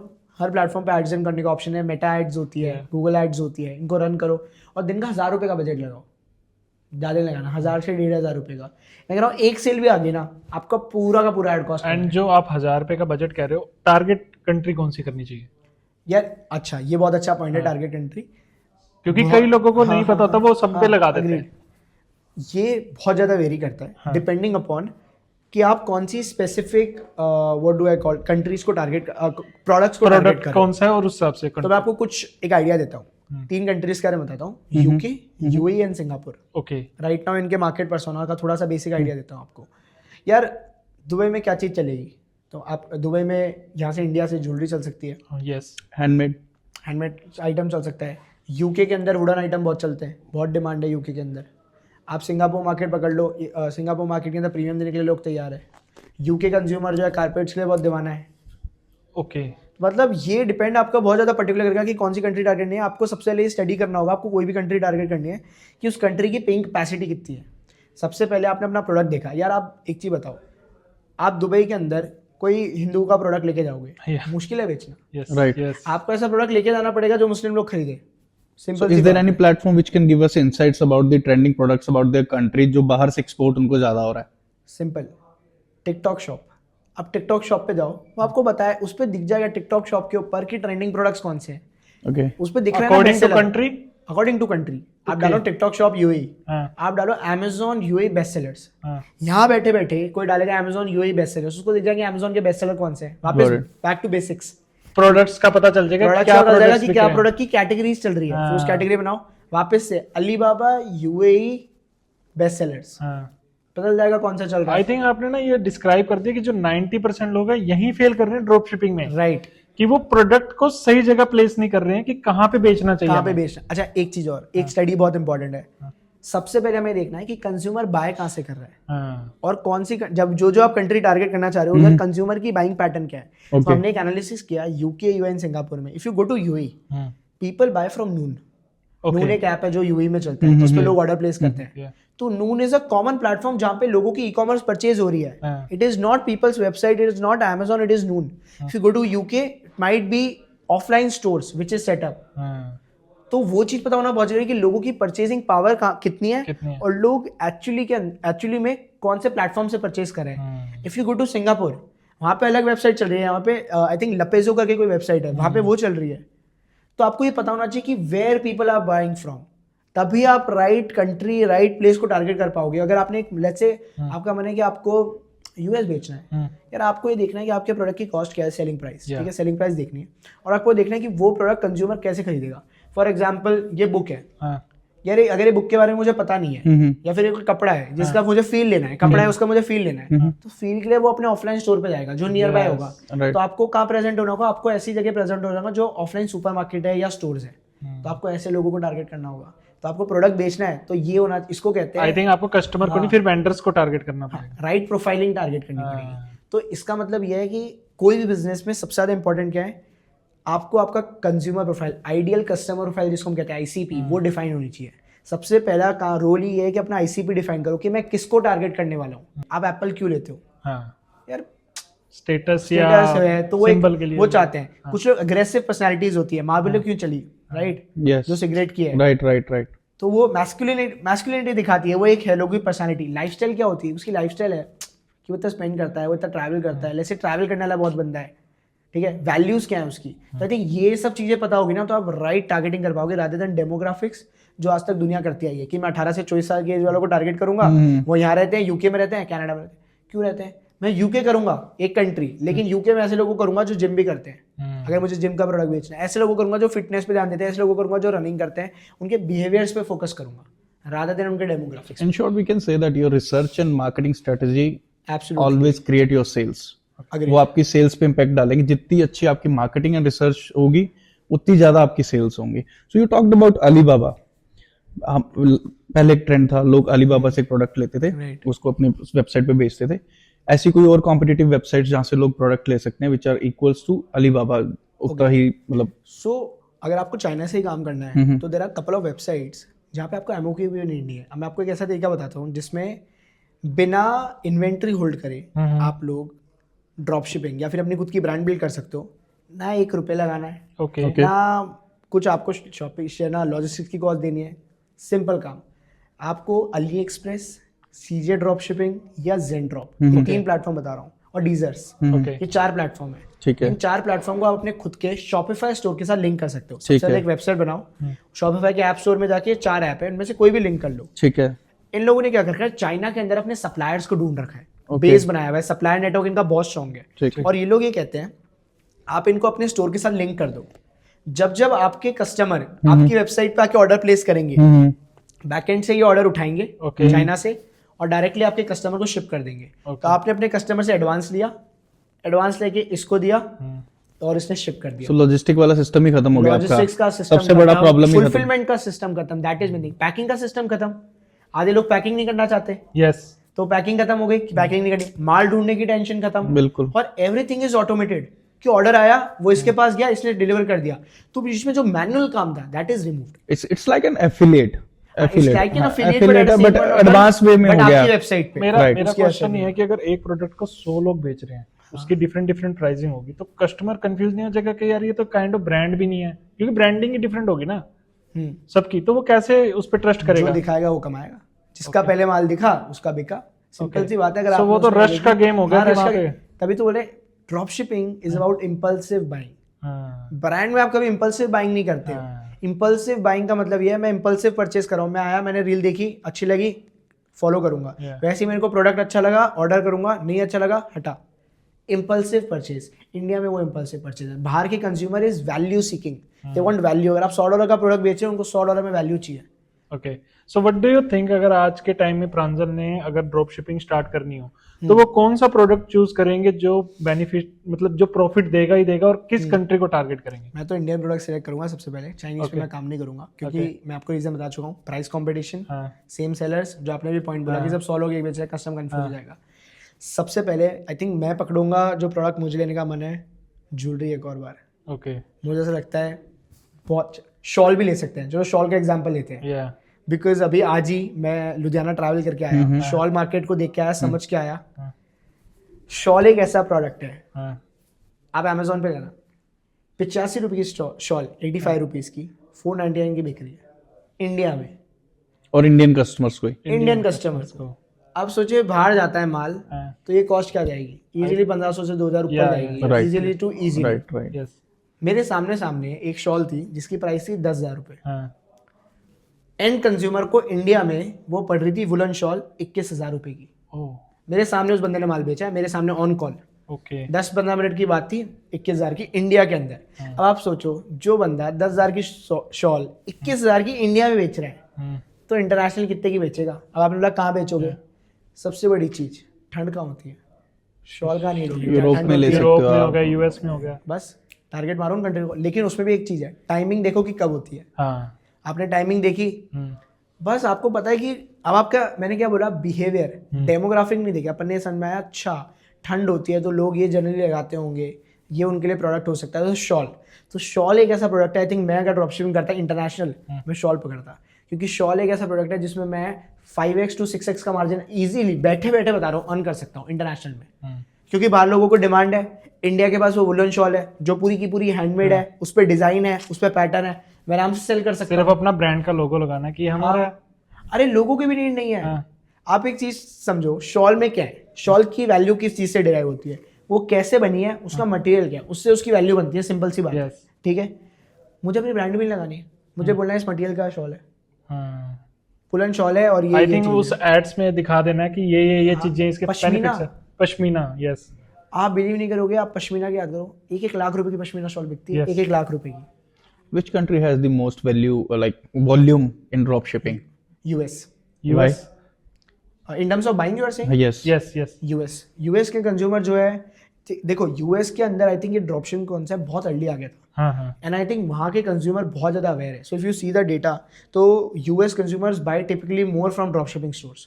तो वहाँ पे यूएस के अंदर ये कॉन्सेप्ट पहले से आ चुका है, वहाँ पे ऑलरेडी इस चीज़ की एक्सेप्टेबिलिटी है, तो लोग कर पा रहे हैं। इसलिए US is the biggest market of buying all of these products. आप देखोगे तो यूएस जो है वो टिपिकली एक बहुत बड़ा इंपोर्टर है हर कंट्री से माल उठाने वाले से। ओके, अगर आप देखो तो US is the biggest importer from all the countries, मतलब वो कुछ ना कुछ माल वहाँ से पिक कर ही रहा है। Done. अच्छा, एक फैक्ट और है, मैं आपको बताता हूँ। सो ये है कि 23% of the global e commerce sales comes from drop shipping, and out of that 46% of sales comes from Chinese products. Despite China, which other countries are like dominating in this as an exporter? As an exporter Yes. In drop shipping, In drop shipping कि India से ज्यादा बहुत ज्यादा US में जा रहा है, या यूएस से बहुत ज्यादा सामान बेसिकली इंडिया में चाइना आ रहा अभी डोमिनेट कर रहा है, तो चाइना के बाद कौन सी कंट्री है जो डोमिनेट कर रही है drop है, और किन प्रोडक्ट्स में कर रही है वो? ठीक है, तो आई थिंक चाइना के बाद मुझे ऐसा लगता है कि प्राइमरली अब जो मार्केट खुलेगा, एक उस पर आता हूँ पहले, चाइना से Vietnam, I think good scope. Why? वो क्या सेल कर रहे हैं ऐसा प्लाईवुड ड्रॉपशिपिंग में नहीं, बट ऐसे बता रहा हूँ प्रोडक्ट में, Vietnam as an exporter? As an exporter, biggest exporter of plywood Vietnam. और आई थिंक उसी के कारण उनको बहुत अच्छा एक्सेस है हर चीज़ का, पूरे वुडन के अंदर वियतनाम बनेगा। आई थिंक मुझे लगता है अगर किसी को भी वुडन प्रोडक्ट्स में करने का ना, उनके पास प्लाईवुड का जो सप्लाई है क्रेजी, वियतनाम। आई थिंक एक वो है। चाइना के बाद if you see, I think मुझे ऐसा लगता है कि यूएस, अगेन यूएस के अंदर बहुत सारे ड्रॉप शिपर्स बैठे हैं, lot of drop shippers are sitting in US जो अपने प्रोडक्ट बेच रहे हैं. और ये क्या होता है, सिर्फ it is not limited to China to the world. तो US is not a manufacture about their products ना, तो एक्सपोर्ट तो वो कर ही यूएस नहीं में दे. खुद के भी प्रोडक्ट्स है ना जो वो इंडियन यूएस के इंटरनली सेल कर रहे हैं. यूएस में ड्रॉप शिपर भी इतने हैं और बायर्स भी इतने हैं. बायर्स भी इतने हैं, यस. मतलब इंटरनली ड्रॉप शिपिंग हो रही है, इतनी सोर्सिंग है उनकी खास. Right. चाइना से तो ऑफ कोर्स हो ही रही है. एंड आई थिंक इसी रीजन से मुझे ऐसा लगता है कि चाइना मार्केट बहुत ज्यादा डोमिनेट करने लगता था कि प्रोडक्ट चीप है और प्रोडक्ट डेली यूज केस के हैं. क्योंकि समझो जब हमारे पास SKUs बड़े हुए हैं, हमारे पास 1,00,000 SKUs है, डिफरेंट हर मतलब यार एक इंसान की जरूरत के सारी चीजें, घर, पैसा, बंगला, गाड़ी, हर चीज है उसके पास, पोर्टेबल हो, तो सब चीज है ना. दैट मीन्स आपकी पूरी साइकिल शॉर्ट. तो उसके पास SKUs ही इतने हैं कि चाइना से प्रोडक्ट इतने सारे आ रहे हैं. आई थिंक वो चाइना सस्ता बना कैसे पा रहा है? लेट्स सपोज कि आपके पास भी वो रॉ मटेरियल है इंडिया में, चाइना के पास भी वो रॉ मटेरियल है, बट चाइना ज्यादा सस्ता दे पा रहा है आपसे. ओके, ऑपरेशनल एफिशिएंसी कहते हैं इसको. उसका मतलब ये है कि आपका एक वर्कर जो है वो एक टाइम में कितना माल प्रोड्यूस कर पा रहा है. तो चाइना ये इसलिए कर पा रहा है क्योंकि वहाँ की जितनी भी फैक्ट्रीज है ये ऑटोमेटेड है. इंडिया में ऑटोमेशन नहीं हुआ, हमारे अभी भी हाथ से बनाते हैं. राइट. जैसे फॉर एग्जांपल अगर आज एक हैंडमेड प्रोडक्ट है वो बन रहा है, एक हैंडमेड प्रोडक्ट को बनने में 20-25 दिन भी लग सकते हैं. लेकिन चाइना हैंडमेड प्रोडक्ट नहीं बना रहा, वो ऐसे प्रोडक्ट ना जो मास स्केल पे बनने वाले हैं, 1000 क्वांटिटी ज्यादा है. क्वांटिटी ज्यादा है, तो वो ऑटोमेशन के थ्रू बन पा रहे हैं. यही प्रॉब्लम है. अब आप देखना इंडियन क्राफ्ट जो है वो यूनिक क्यों है. इंडियन क्राफ्ट यूनिक इसलिए है क्योंकि वो कम बन रहे हैं, क्वालिटी पे हाथ बिलीव से कर बन रहे रहे हैं, क्वालिटी पे बिलीव कर रहे हैं. वो है ना मास या class. Either you sell to massy, either you become classy. Simple. तो क्लासी बनना है अगर आपको प्रोडक्ट्स भी ऐसे ही पकड़ने पड़ेंगे. चाइना इसलिए कर पा रहा है because China is dealing into cheap products. China is dealing into product जो हमारे डेली यूज केस के हैं और जो बल्क में बन रहे हैं, 1,00,000 पीस, 10,00,000 पीस. और इंडिया महंगा इसलिए बना रहा है क्योंकि इंडिया में वो चीज बनी नहीं रही. इंडिया में गिनती की क्वांटिटी बन रही है. और आई थिंक आज की डेट में इतने सारे इन्फ्लुएंसर्स हो चुके हैं जो कि ये प्रमोट कर रहे हैं कि चाइना टू इंडिया में अपना बिजनेस कर सको. उस चक्कर में आप समझो कंटेंट इतना ज्यादा आ चुका है, इन्फॉर्मेशन इतनी ज्यादा आ चुकी है लोगों के पास कि people are more moving towards China के प्रोडक्ट. यस, कि चाइना के प्रोडक्ट भी अच्छे हैं. आई थिंक अब तो यूएस से ज्यादा तो इंडिया वाले भी उनसे प्रोडक्ट खरीदने लग गए हैं चाइना से. सुप्रांस, आप एक इंस्टाग्राम पे सुप्रांस यू नो राइट, संजय, हाँ, क्रेजी गाय. क्रेजी है. मैं खुद उनकी रिस्पेक्ट करता हूँ. But at the same time वो बताते हैं कि यार आप चाइना से प्रोडक्ट्स लाके इंडिया में कैसे ब्रांड लॉन्च कर सकते हो. यार सोचो जब सब लोगों के दिमाग में वही थिंकिंग जाती रहेगी कि चाइना से कैसे लाना है, चाइना से कैसे लाना है, तो इंडिया के अंदर तो मैन्युफैक्चरिंग, इंडिया के अंदर ब्रांड बनना तो स्टार्ट ही नहीं होगी. राधे हमें उल्टा सोचना चाहिए. हमें ये सोचना चाहिए कि इंडिया से बाहर भेजना, चाइना कैसे जाए वहाँ. हाँ, चाइना कैसे जाए या फिर इंडिया से दूसरे देश कैसे जाए. We can give an good example on this. Like अभी वेनेजुएला पे अटैक हुआ था, उनके प्रेसिडेंट को उठाया था. So let's say if same thing happen, अगर हम बाहर से सारी चीजें सोर्स करेंगे, हमारा tech, Google Chrome, Instagram, Facebook we are using from other country. Right. जिस दिन उन्होंने शट डाउन कर दिया, हमारे पास कोई कॉम स्किल्स, कम्युनिकेशन करने का कोई भी बेसिक वो नहीं रहेगा कि हम कम्युनिकेशन कैसे करेंगे. And we are shut down, बस खत्म. हैंडीकैप हो जाएंगे इजीली, बिल्कुल ही. Agreed. We are dependent. हमारा इंटरकॉम भी हम उनका यूज करते हैं. हमारा इंटरकॉम बहुत कम है, हमारा इंटरकॉम है ही नहीं है. जियो है. इंडियन से इंडियन की वैल्यू नहीं करता. राइट. हाँ, so that's why Arato something, I think WhatsApp app आया था, if I'm not wrong. Yes. कितने लोग यूज कर रहे हैं आपके पास? कोई नहीं. नहीं, मैसेजिंग या टेलीग्राम भी नहीं लोग यूज करते हैं. नहीं कर रहा ना. मैं आपको बताऊं, सही बात बताऊं. राइट. सो चाइना इसीलिए यूनिक है, वो अपना यूज करते हैं and nobody can like interfere भी नहीं कर सकता कोई.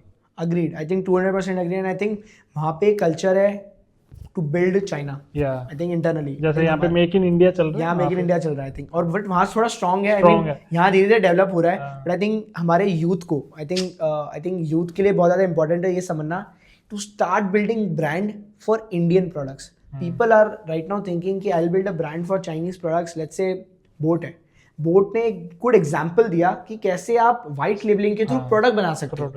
लोग उसको पता है कैसा इंस्पिरेशन लेते हैं. People think as a inspiration कि आप चाइनीज प्रोडक्ट के अराउंड ब्रांड बिल्ड कर सकते हैं. फर्क यही है कि हाउ यू परसीव. अगर लोगों ने उसको ऐसे परसीव किया होता कि बोट ने एक ऐसा मॉडल दिया अमन गुप्ता ने कि anybody can build a brand through white labelling, तो वो मॉडल इंडिया में इस तरीके से चलता है कि anybody can build a brand through white labelling of Indian products. Right. तो दिमाग में लोगों को होता है कि मुझे इंडियन प्रोडक्ट्स के अराउंड ही ब्रांड बनानी है. प्रॉब्लम वहाँ पे है कि हम लोग परसीव, हमारा परसेप्शन जो है वो गलत है. तो आई थिंक मुझे ऐसा लगता है आज के यूथ के लिए अब सबसे हाई टाइम है identification of Indian products and start building a brand. Business क्या है? पैसा ही तो कमाना है. yes. आप चाइना का माल लाके ब्रांड बना के बेचो या इंडिया का माल लाके उसकी ब्रांड बनाओ, उसको बेचो. प्लस आप प्रीमियम बना पाओगे, आप महंगा बेच पाओगे, आप प्रीमियम कस्टमर्स को क्वालिटी दे पाओगे. और लोग कहते हैं इंडिया में प्राइस सेंसिटिव कस्टमर है, पैसे देने वाले लोग नहीं है. बहुत लोग हैं. काला पानी इतने लोग पीते हैं, ब्लैक वाटर, हाँ। बहुत पीते उसके हैं। अलावा देख लो प्रोटीन बार यार कितने लोग पीते आई हैं। थिंक हाँ, जो वेस्टर्न कल्चर अडॉप्ट कर रहे हैं यहाँ पे कर रहे हैं, उसका पे कर कर रहे रहे हैं, हैं और पे करने के लिए लोग तैयार हैं। तैयार है। एक चीज मुझे और लगती है, वो मैं आपके साथ शेयर करता हूँ, जो मैंने नोटिस करी है मेन आर्टिजन्स के साथ। हाँ। क्योंकि देखो हमारे इंडिया के अंदर जो हैंडमेड प्रोडक्ट्स बना रहे हैं कौन है, आर्टिजन्स है। Right, right. यस आर्टिजन का बेटा कभी आर्टिजन नहीं बनना चाहता, वो एक्सपोर्टर बनना चाहता है। राइट। यस भाई से बढ़िया है, उसको ये लगता है कि मैं क्यों करूं, मैं ही क्यों कला सीखूं, मैं तो एक्सपोर्ट करूंगा। बल्कि उसके लिए ये समझना जरूरी है कि वो कला गिनती के लोगों के पास है, लिमिटेड नंबर ऑफ पीपल के पास है। So he should use that skill, उसको स्किल में अपस्किल करना चाहिए। बचपन से स्कूल में हमें सिखाया जाता है कि बेटा हमेशा अपनी वीकनेस पे फोकस करो, अगर आप यहाँ कमजोर हो तो आप इसको स्ट्रेंथ बनाने पे फोकस करो, इस पे अच्छा करो। क्यों अच्छा करो? अगर आपकी स्ट्रेंथ है, लेट्स से किसी बच्चे की स्ट्रेंथ है बास्केटबॉल खेलना और पढ़ाई में वीक है, तो पढ़ाई को स्ट्रॉन्ग करने की जगह उसको बास्केटबॉल के अंदर बेटर करना चाहिए। आप इसको मैं कहता हूँ कि आप अपनी इंडस्ट्री के बाप होने चाहिए, आप उस इंडस्ट्री के ऐसे फादर होने चाहिए कि उस इंडस्ट्री में आपसे बड़ा कोई बंदा नहीं होना चाहिए। तो इसका मतलब यह है कि आप जो भी काम करो ऐसा करो कि आपसे बड़ा कोई ना हो। तो हम अगर हमारी स्ट्रेंथ पे फोकस करते, दैट इज आर्टिजन अगर अपनी स्ट्रेंथ पे फोकस करता कि उसके फादर की स्ट्रेंथ है दैट स्किल, Yes, कला, that skill. तो वो उस पे वर्क करता। अगर वो उस पे वर्क करेगा तो वो स्किल जो है वो प्रिजर्व्ड रहेगी, और अगर वो प्रिजर्व्ड रहेगी तो वही आगे जनरेशन वाइज चलता रहेगा और उस आर्ट की एक वैल्यू मिलेगी। क्योंकि हर चीज बिकती है एक कहानी से, आपके पास वो कहानी होनी चाहिए। चाइना के पास प्राइस वाली कहानी है, इंडिया के पास बनाने वाली कहानी है। Story of that product which is made, let's से 20 डेज लगे उस प्रोडक्ट को बनने में, which is handmade, made with these material, woman ने बनाया। आई थिंक वो तो ये सबसे ज्यादा जरूरी है। आर्टिजन्स, आई थिंक ये आर्टिजन्स का बहुत बड़ा इशू है। I am totally agree with your point, but there are very less consumer, बहुत बायर बहुत कम है इस चीज के लिए। लेट्स से कि अगर मैंने किसी चीज को, मैंने कोई ये कब बनाया, मैंने 10 दिन लगा के 2 दिन लगा के बनाया, I am telling them my story कि हाँ मेरे को 2 दिन लगे ये वो, एंड इसकी कॉस्ट है वो 100 रुपए है। On the other hand there is competitor who is selling the same cup कि बाहर से एक्सपोर्ट करके 50 में दे रहा है। स्टोरी से मेरे को नहीं लगता, मतलब कि बहुत कम होंगे लोग, बट बहुत कम है। दैट्स व्हाई कि वो जो आप कह रहे हो कि आर्टिस्ट का बेटा कभी आर्टिस्ट नहीं बनना चाहता, वो एक्सपोर्टर बनना चाहता है। ये आप बाहर से इंपोर्ट करके बोल रहे हो? जो आपका राइट product राइट बना। राइट। ठीक है, फॉर एग्जांपल लेते हैं बाहर से प्रोडक्ट का, लेट्स से, ठीक है मैं आपको एक, आपने पीतल का नाम सुना है? Yes yes yes. यस। ठीक है, पीतल के प्रोडक्ट्स इंडिया से एक्सपोर्ट हो रहे हैं, कितना ज़्यादा एक्सपोर्ट कर रही है वो। एक प्रोडक्ट और लेते हैं, आपके क्या इंडिया में पीतल का आइटम बाहर से नहीं आता होगा? Copper आता है का item। आता है कॉपर आता है। तो फिर उनके प्रोडक्ट क्यों चल रहे हैं इंडिया के अंदर? इंडिया के अंदर बहुत अच्छा कर रहे हैं वो लोग। एक ब्रांड है सबाई ग्लास एक करके एक आइटम आता है, ठीक है, वो उसके हैंडबैग्स बेचते हैं वो इंडिया के अंदर आई थिंक 3-3.5 करोड़ से ऊपर का रेवेन्यू कर चुके हैं। क्यों कर चुके हैं? वो प्रोडक्ट चल रहा है। ऐसा नहीं कि स्टोरी नहीं है, आप वैल्यू भी तो दो उसके अगेंस्ट। अब फेक कहानी नहीं बोल रहा हूँ बेचने के लिए, फेक कहानी के अलावा मैं ये कह रहा हूँ कि आप प्रोडक्ट बेचो बट उस प्रोडक्ट की वैल्यू भी होनी चाहिए। At the same value seeking customer India के अंदर है, वो चीज आपने Right, वो right. प्रोटीन बार आई थी अभी सुपर यू आया, राइट। वैल्यू सीकिंग कंज्यूमर है लोगों के पास। उससे पहले भी प्रोटीन बार मार्केट में एग्जिस्ट करते ही थे। सस्ता लाके बेचना, ये तो बात होगी कि मैं एक बोट का प्रोडक्ट यूज कर रहा हूँ एग्जाम्पल, और मैं एक सस्ता ईयरफोन यूज कर रहा हूँ 250 रुपए का, मान लो बोट का प्रोडक्ट मान लो मैं कह रहा हूँ 600-700 का आता है और 250 का वो है। मार्केट में और भी लोग हैं जो 250 का, लेकिन आप 650 का क्यों खरीद रहे हो? बोट का क्यों खरीद रहे हो? इमेज बनी हुई है उनकी कि मेरे सामने ब्रांड इमेज। Brand image. वो ब्रांड कैसे आई? जब आपने उससे रिलेट किया। यार मैं इससे रिलेट करता हूँ ब्रांड से, आई रिलेट विद, मुझे अच्छा लगता है। आप आईफोन क्यों लेते हो? स्टेटस सिंबल भी बन जाता है कि लाइक स्टेटस इट्स सिंबल बन गुड जाता की। है। कुछ प्रोडक्ट्स ऐसे इसमें स्टेटस सिंबल में कुछ पॉइंट नहीं है, जैसे बोट है, आई थिंक ये प्रोडक्ट्स में स्टेटस सिंबल कुछ नहीं है, बट इसमें ये है आईफोन एक ब्रांड हाँ ब्रांड आ कि मैं एक ब्रांड यूज कर रहा हूँ, एक ट्रस्ट। तो वो ट्रस्ट या फिर ये भी कह सकते हैं over कि the period of premium time. Using हाँ। Something premium. आई थिंक ये होता है ना कि प्रीमियम लोग यूज कर रहे हैं तो वो ब्रांड की नजर में आया था कि हाँ ये कुछ तो है। कि अगर मान लो कि कोई बड़ा सेलेब यूज कर लिया किसी ने, जूडियो पता है आपको? हाँ Right, Zudio, right, yes, right. वो भी ब्रांड है लेकिन उसको तो हर बंदा यूज कर रहा है। हाँ, प्रीमियम हो या इकोनॉमिकली बड़ा फर्क पड़ता है ना। हाँ इकोनॉमिकली अगर वो इकोनॉमिकली है सभी के लिए, मिडिल क्लास के लिए, देन इट्स वेरी कॉमन, वो ब्रांड नहीं रह जाता। अगर मिडिल क्लास उसे यूज कर रहा है तो वो ब्रांड नहीं रह जाता। बट अगर प्रीमियम क्लास यूज कर रहे हैं, कुछ इलीट क्लास यूज कर रहे हैं, बहुत कम यूज कर रहे हैं, देन वो ब्रांड बन जाता है, चाहे क्वालिटी और सेम है उसकी। नहीं, आई थिंक जूडियो भी ब्रांड बन चुका है। Zudio is a brand, it's a good brand, but I'm talking about the mentality of Indian हाँ people. इंडियन पीपल का है। तो आई थिंक मुझे लगता है राइट मार्केट, फिर घूम फिर के हम राइट मार्केट पे आ जाते हैं। और आई थिंक मैं तो लोगों को ये सजेस्ट करता हूँ कि यार इंडिया हो गया, इंटरनेशनल मार्केट सेल करो। अब एक्सपोर्ट के बारे में सोचो ना, बाहर बेचने के बारे में। बाहर का पैसा अंदर लाओ भाई, बाहर का पैसा अंदर आना चाहिए, सिंपल सी बात है। तो मुझे ये चीज जाननी है कि जैसे आप कह रहे हो बाहर का पैसा अंदर आना चाहिए, जैसे अभी ना हम देख रहे हैं कि एआई काफी जगह टेक ओवर कर रहा है, तो आपको क्या लगता है कि ड्रॉप शिपिंग में क्या ऐसा एआई टेक ओवर कर लेगा कि क्या ऐसा एआई टेक ओवर कर लेगा? कुछ ऐसा टिप्स बताइए कि जिससे आज के टाइम पे अगर कुछ जो हमारी ऑडियंस देख रही है वो उसको सीख के ठीक है। उसमें आगे बढ़ सके। including the tools name also. हाँ। ओके, सो सबसे पहला हम्म, मैंने बोला था कि आप लोगों को प्रोडक्ट क्रिएटिव्स चाहिए होते हैं। या वो क्रिएटिव्स कौन बनाएगा? एआई। उसके लिए टूल कौन सा है? चैट जीपीटी पे जाओ, इमेज प्रॉम्प्ट दो, बना के देगा। एक और दूसरा एग्जांपल देता हूँ, नैनो बनाना प्रो है, या जेमिनी पे जाओ, नैनो बनाना डालो, उस पर टाइप करो कि आई एम, अपने प्रोडक्ट की बेसिक फोटो डालो, बोलो I am creating, so I this is my product which I want to list on my website, और उस प्रोडक्ट का डिस्क्रिप्शन दो बेसिक सा कि दिस इज ये जो भी बेसिक डिस्क्रिप्शन है, help me create a good ad creative और a good creative for my website, बना के देगी। तो उसने इमेज बना दिया। सबसे पहले आपका काम था इमेज का, तो आपकी इमेज बन गई, ठीक है, गुड क्रिएटिव्स बन गए।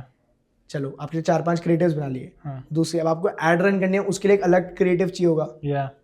गूगल वीओ पे जाओ, ठीक है, उस पर जाके टाइप करो वीडियो बना के दे मुझे, वो वीडियो बना के देगा कि मेरे ये प्रोडक्ट है, प्रोडक्ट की फोटो डाली, इसके अराउंड वीडियो चाहिए, बना के देगा। वीडियो बन गई, आपने उस वीडियो को यूज किया to get more and more ad views, ad पे लोग हैं उस चीज Engagement के लिए। एंगेजमेंट के लिए, ठीक है।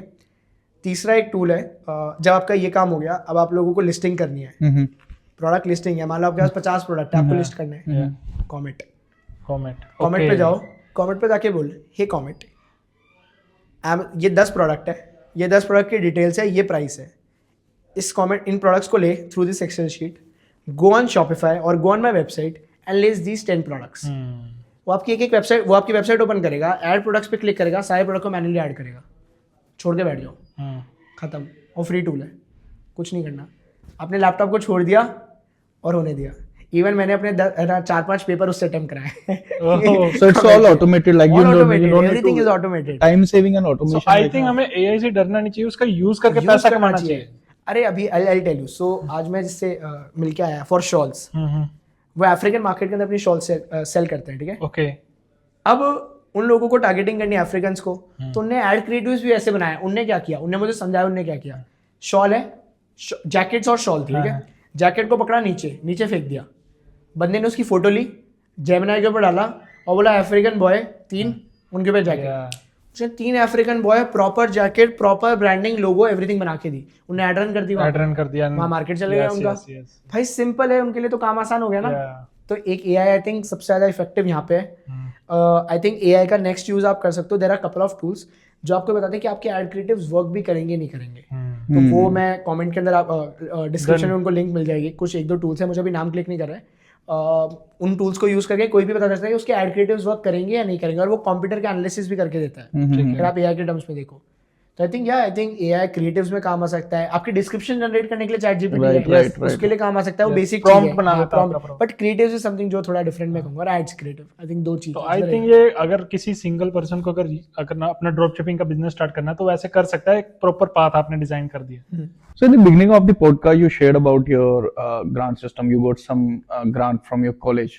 Right. Yeah. So can you please explain about it? There are a lot of people जिनके पास इन्वेस्टमेंट नहीं होती and they are looking for some fellowship course. Okay. So जिस कॉलेज में मैं हूँ, that is Masters Union. So वहाँ पे there is a challenge called MVP challenge, pre-seed challenge, VIP challenge कहते हैं जिसको। तो वो basically different phases में होता है। तो first phase was pre seed challenge, जहाँ पे हम सबको एक आइडिया सोचना था और आइडिया को सबमिट करना था और उस पर रिसर्च करनी थी। तो मैंने मेरा एक आइडिया जिसमें मैं वर्क कर रहा हूँ मेरे बिजनेस के ऊपर, सोलोमन भारत पे, उस पर रिसर्च करी, आइडिएशन किया, मार्केट गया, एंड आई थिंक उसके बाद जाके क्लैरिटी है कि क्या करना है, वो सबमिट किया, एंड उसके बेस पे I got in depth research का बेस्ट रिसर्च अवार्ड 50,000 रुपीज़ का, जो मुझे मिला to invest and make my product life. Product life. तो इस तरीके के different प्रोग्राम्स भी है। If you go to fellowships, that is not a fellowship, but if you want to apply, let's आपके वो कैपिटल नहीं है, तो there is one fellowship called Thiel fellowship. So PayPal के जो फाउंडर है उन्होंने स्टार्ट की थी थियल फेलोशिप। इसमें बेसिकली है कि आपको आई थिंक लगभग 80 लाख रुपए देते हैं आपके बिजनेस के लिए, 80 से 90 लाख रुपए। Based on which criteria? Condition ये है कि आपको अपना कॉलेज छोड़ना पड़ता है। ओके। तो उसमें ये कि आपका आइडिया क्या है, कितनी इन डेप्थ नॉलेज है, क्या चीज़ है, सो A to Z आपके बारे में जानते हैं। आप बिलीव नहीं करोगे, इंडिया, आई थिंक एशिया में रितेश अग्रवाल था जिसको सबसे पहली बार मिली थी, ओयो के फाउंडर। तो आई थिंक वो सबसे प्राउड मोमेंट की बात है कि इंडिया से, एशिया से उनको मिला था ये मौका। तो वो गए, I think Thiel fellowship again. Second Zepto वालों को मिली थी कॉन्ट्रारी कैपिटल करके, वहां से they got some amount. I think second fellowship नहीं कहूंगा बट एक कैपिटल जहाँ से आपको मिल सकती है with on just your idea, एक आइडिया फेस पे, that is contrary so capital, that कि आप अपना बिजनेस स्टार्ट कर सको राइट। तो वहाँ पे फिर एक थर्ड एक और है, that is this partner called Grad Capital. So when you go on Grad Capital, they give you some amount to start your own business. I think 15,000, which is of course एक base start करने के लिए कम amount है, लेकिन base start के लिए सही है। 15,000 rupees to just give you some how to confidence. Monitor this money, like कि ये पैसा सही जगह यूज हो रहा है? कि फॉर एग्जांपल मैं कोई भी आइडिया लेके आया, रील पे देखा, मैंने जाके बोल दिया मुझे मनी मिल गया, वो उसको नहीं मॉनिटर मिलता इतनी जल्दी। So that's what I want to ask yeah. from you. Like I have a basic idea, I have a unique idea of a business, Okay. and I want to apply this for fellowship. How can I apply for this? Simple इनकी Is there any process, website, form? इनकी website पे जाओ, let's say आपको कॉन्ट्रैरी capital आना है, Google पे कॉन्ट्रैरी capital, उनकी website पे जाओ, सिंपल रजिस्ट्रेशन फॉर्म है, वो आपसे पूछेंगे आपके आइडिया के बारे में। उसके लिए आपको आपकी बैक रिसर्च होनी चाहिए कि आइडिया क्या है और आइडिया पे कितनी क्लैरिटी है। Okay. I think bet people take bet जब आपके आइडिया पे आपकी खुद को एक क्लैरिटी होती है, आपको क्या करना है आपको ये पता होना Okay, चाहिए। got देखो आइडिया ले जाके आप जा सकते हो इंस्टाग्राम रील पे देखिए, बट उसको कैसे एग्जीक्यूट इट्स करोगे। Kind of a shark tank जहाँ पे हाँ, वो अपनी पिच रख रहे पूरी होते हैं pitch, और जिसमें वो पूरा प्रॉपर जज कर रहे होते हैं कि इस हाँ, right. बंदे को कितनी अपने प्रोडक्ट के बारे में जानकारी है, नॉलेज है। इंडिया में 125 करोड़ की आबादी है, 125 करोड़ के लोग एक आइडिया सोचते हैं, दैट मीन 125 करोड़ आइडियाज। उन 125 करोड़ आइडियाज में से कितने लोग हैं जो उस आइडिया का प्रॉपर प्लानिंग कर पाते हैं, Yeah. और उनमें से जितने लोग जो प्रॉपर प्लानिंग कर पाते हैं, ऐसे कितने लोग हैं जो उसको Execute प्रॉपर कर एग्जीक्यूट कर पाते हैं, और जितने लोग एग्जीक्यूट कर पाते हैं, ऐसे कितने लोग हैं जो बंदा बिजनेस को बना। लॉन्ग टर्म चला पाते हैं। तो आई थिंक सबसे ज़्यादा इंपॉर्टेंट ये है कि सबसे पहले जो भी आपने आइडिया सोचा उस पर इन डेप्थ इतनी नॉलेज रखो कि आपको उसका सब पता होना चाहिए, साम डाम डन भेद, आपको सारी की सारी चीज़ें पता होनी चाहिए उस चीज़ के बारे में। उसके लिए जो करना है कर डालो, मेरा ये कहना है। तो मतलब आपको अगर लेट्स से आपको एक बिजनेस स्टार्ट करना है, लेट्स से मेरा बिजनेस है जहाँ पे हम लोगों की हेल्प करते हैं, let's say somebody sitting in UK, US, Canada, और उसको अपना खुद का एक बिजनेस रन करना है, लेट्स से एक ड्रॉपशिपिंग बिजनेस चलाना है for Indian products. So we are building AliExpress for Indian products. इसका मतलब आप यूएस, यूके, कनाडा कहीं भी बैठे बैठे पूरी दुनिया में अपना खुद का एक ड्रॉपशिपिंग बिजनेस कर सकते हो इंडियन प्रोडक्ट्स का, जहाँ पे पूरी की पूरी फुलफिलमेंट, लॉजिस्टिक्स हम बैकएंड हैंडल करेंगे इंडिया से। मतलब आप इंडियन प्रोडक्ट्स बेच पाओगे जो डिफरेंशिएटेड है, पैसा भी बना पाओगे, लॉजिस्टिक्स भी हम हैंडल करेंगे, और एंड टू एंड फुलफिलमेंट भी। अब जब मैं आइडिया सोचता हूँ तो मैं सिर्फ बताता नहीं हूँ, इस पर मेरी क्लैरिटी, मेरी रिसर्च है। क्यों? सबसे पहला चीज़, मैं इस इंडस्ट्री का बंदा हूँ, मैंने इस इंडस्ट्री में काम किया है, 2 साल मैंने मेरी इस इंडस्ट्री में बिताया है, मैंने लोगों के साथ बात करी है, काम किया है। Second, on ground research. एक फाउंडर के लिए सबसे ज़्यादा इंपॉर्टेंट है कि आप ऑन ग्राउंड रिसर्च करो। जब जैसे ये मेरा स्टार्टअप है, मैंने इसके लिए ऑन ग्राउंड रिसर्च कैसे करी? मैं गुजरात गया, हजीरा पोर्ट जो सूरत के अंदर है उस पोर्ट पे गया, लोगों से बात करने, रैंडमली मार्केटिंग का जो हेड था उसको कॉल कर दिया मैंने, हर्षद भाई, उसके जाके इंटरेक्शन किया। तो ऐसे जब मैं लोगों से मिलता हूँ, इंपोर्टर से मिला, एक्सपोर्टर से मिला, अलग अलग गुजरात के ट्रेड फेयर में गया, इंडिया में, दिल्ली के अंदर इतने सारे ट्रेड फेयर होते हैं, भारत मंडपम के अंदर, प्रगति मैदान में, वहाँ गया, जब लोगों से इंटरेक्शन किया, इंटरनेशनल बायर से बात करी, प्रॉब्लम समझ में आई कोर क्या है, जब वो दुबई वाले लोगों से बात करी, तो एक इंटरेक्शन जब आप करते हो तो आपको इन डेप्थ नॉलेज मिलती है आपके उस चीज़ की। तो 2 तरीके की रिसर्च कहता हूँ, प्राइमरी, सेकेंडरी। प्राइमरी और सेकेंडरी रिसर्च दोनों इस तरीके से जाती है, लोगों से बात करके और स्टडी पढ़ के। एक है आप पढ़ लो, आप रिसर्च डॉक्यूमेंट पढ़ो, बड़ी बड़ी BCG के रिसर्च डॉक्यूमेंट होते हैं, ठीक है, या कंसल्टिंग ग्रुप्स के, आप वो पढ़ लो। या सेकेंड, लोगों से बात भी करो। तो मैं लोगों से बात करता रहा, ई कॉमर्स इंडस्ट्री को देखा, मैं उस इंडस्ट्री का बंदा था। तो एनीबडी अगर मुझे फंड उठाना है या मुझे फंड रेज करना है तो it is easy for me, because people know कि ये जो बंदा बोल रहा है उसको सेंस है, उसको आता है, वो जो बोल रहा है it make sense, he knows what she is talking about, right. So लोगों को पता है। तो आई थिंक सबसे ज़्यादा आइडिया पे क्लैरिटी होनी चाहिए, और कैसे करोगे एग्जीक्यूट, नेक्स्ट फेज क्या होगा, एक महीने बाद क्या करोगे, प्रॉपर ये होनी चाहिए, तब आप पैसा उठा पाओगे। आइडिया तो सबके पास है, हर बंदा आइडिया दे देगा तो पैसा नहीं मिलेगा। आपको आइडिया के साथ क्लैरिटी भी होनी चाहिए कि कैसे होगा, और होगा तो उसमें चैलेंजेस क्या है, अच्छा चैलेंज आएंगे तो उसको कैसे ओवरटेक करोगे, अगर प्रॉफिट आएगा तो उसको कैसे मैनेज करोगे, तो बहुत सारी चीज़ है। You mentioned about that India is the biggest manufacturer right now, going to be a biggest manufacturer in the handcraft. So like Alibaba, why we guys are not having the same kind of platform? India में क्यों नहीं है? वमन का dialogue ना, हम भी बना लेंगे ऐसे हम बना रहे हैं। Are you guys are making on? Are you guys are working on this? Yes. So I personally I'm building Solopon Bharat, which is AliExpress for Indian products. Now Okay. imagine जैसा मैंने पहले भी कहा था, इमेजिन कर लो कि कोई बंदा इंडिया में अपना बिजनेस करना है, सेम हम अपनी वेबसाइट के साथ वो हमारे प्लगइन को इंटीग्रेट करे, सारे इंडियन प्रोडक्ट्स उसकी वेबसाइट पे आ जाएंगे, वो सेल करे, जब जब उसके पास ऑर्डर आएगा इंटरनेशनली हम डायरेक्टली शिप कर देंगे। Okay. उसकी शिपिंग का पैसा नहीं लगना क्योंकि उसको एडवांस आना है, ठीक है। दूसरा, उसका लॉजिस्टिक्स की दिक्कत, फुलफिलमेंट की दिक्कत नहीं, Right. और राइट प्रोडक्ट की दिक्कत नहीं, प्रोडक्ट भी हम दे रहे हैं, Right. मतलब माल हमारा, हाँ, शिपमेंट हमारी, फुलफिलमेंट हमारी, वेंडर हमारा, काम तुम्हारा, सिर्फ प्रॉफिट तुम्हारा प्रॉफिट तुम्हारा। बेसिकली ये प्लान तो बाकी और बड़े बड़े बिग प्लेयर्स जो बैठे हैं उन्होंने भी सोचा होगा कि बट हाँ। आप इसको कैसे अचीव कर पा रहे हैं, क्या ऐसी प्रॉब्लम है जो आप सॉल्व कर पा रहे हैं कि लाइक फॉर एन एग्जांपल आप शिपमेंट की प्रॉब्लम कैसे सॉल्व कर पा रहे हैं, क्योंकि जो बिग जायंट्स वेंडर्स बैठ रहे हैं वो तो ये भी सोच रहे होंगे हम भी ऐसा करें, अली एक्सप्रेस को बनाए हम सेम ऐसी डुप्लीकेट बनाए। आप बिग जायंट्स के नाम ले रहे हैं, लेट्स से अमेज़न, फ्लिपकार्ट, हाँ लेट्स से बिग जायंट्स पकड़े हैं जो ई कॉमर्स के अंदर बड़े बड़े जायंट हैं। हाँ Amazon का core business is marketplace, that means anybody who wants to sell his product. तो मैं Amazon को अपना कॉम्पिटिटर कंसिडर नहीं करता, ओके बल्कि मैं Amazon के ऊपर जो माल बेच रहा है उसको बंदा मानता हूँ जो मेरे से माल खरीदेगा।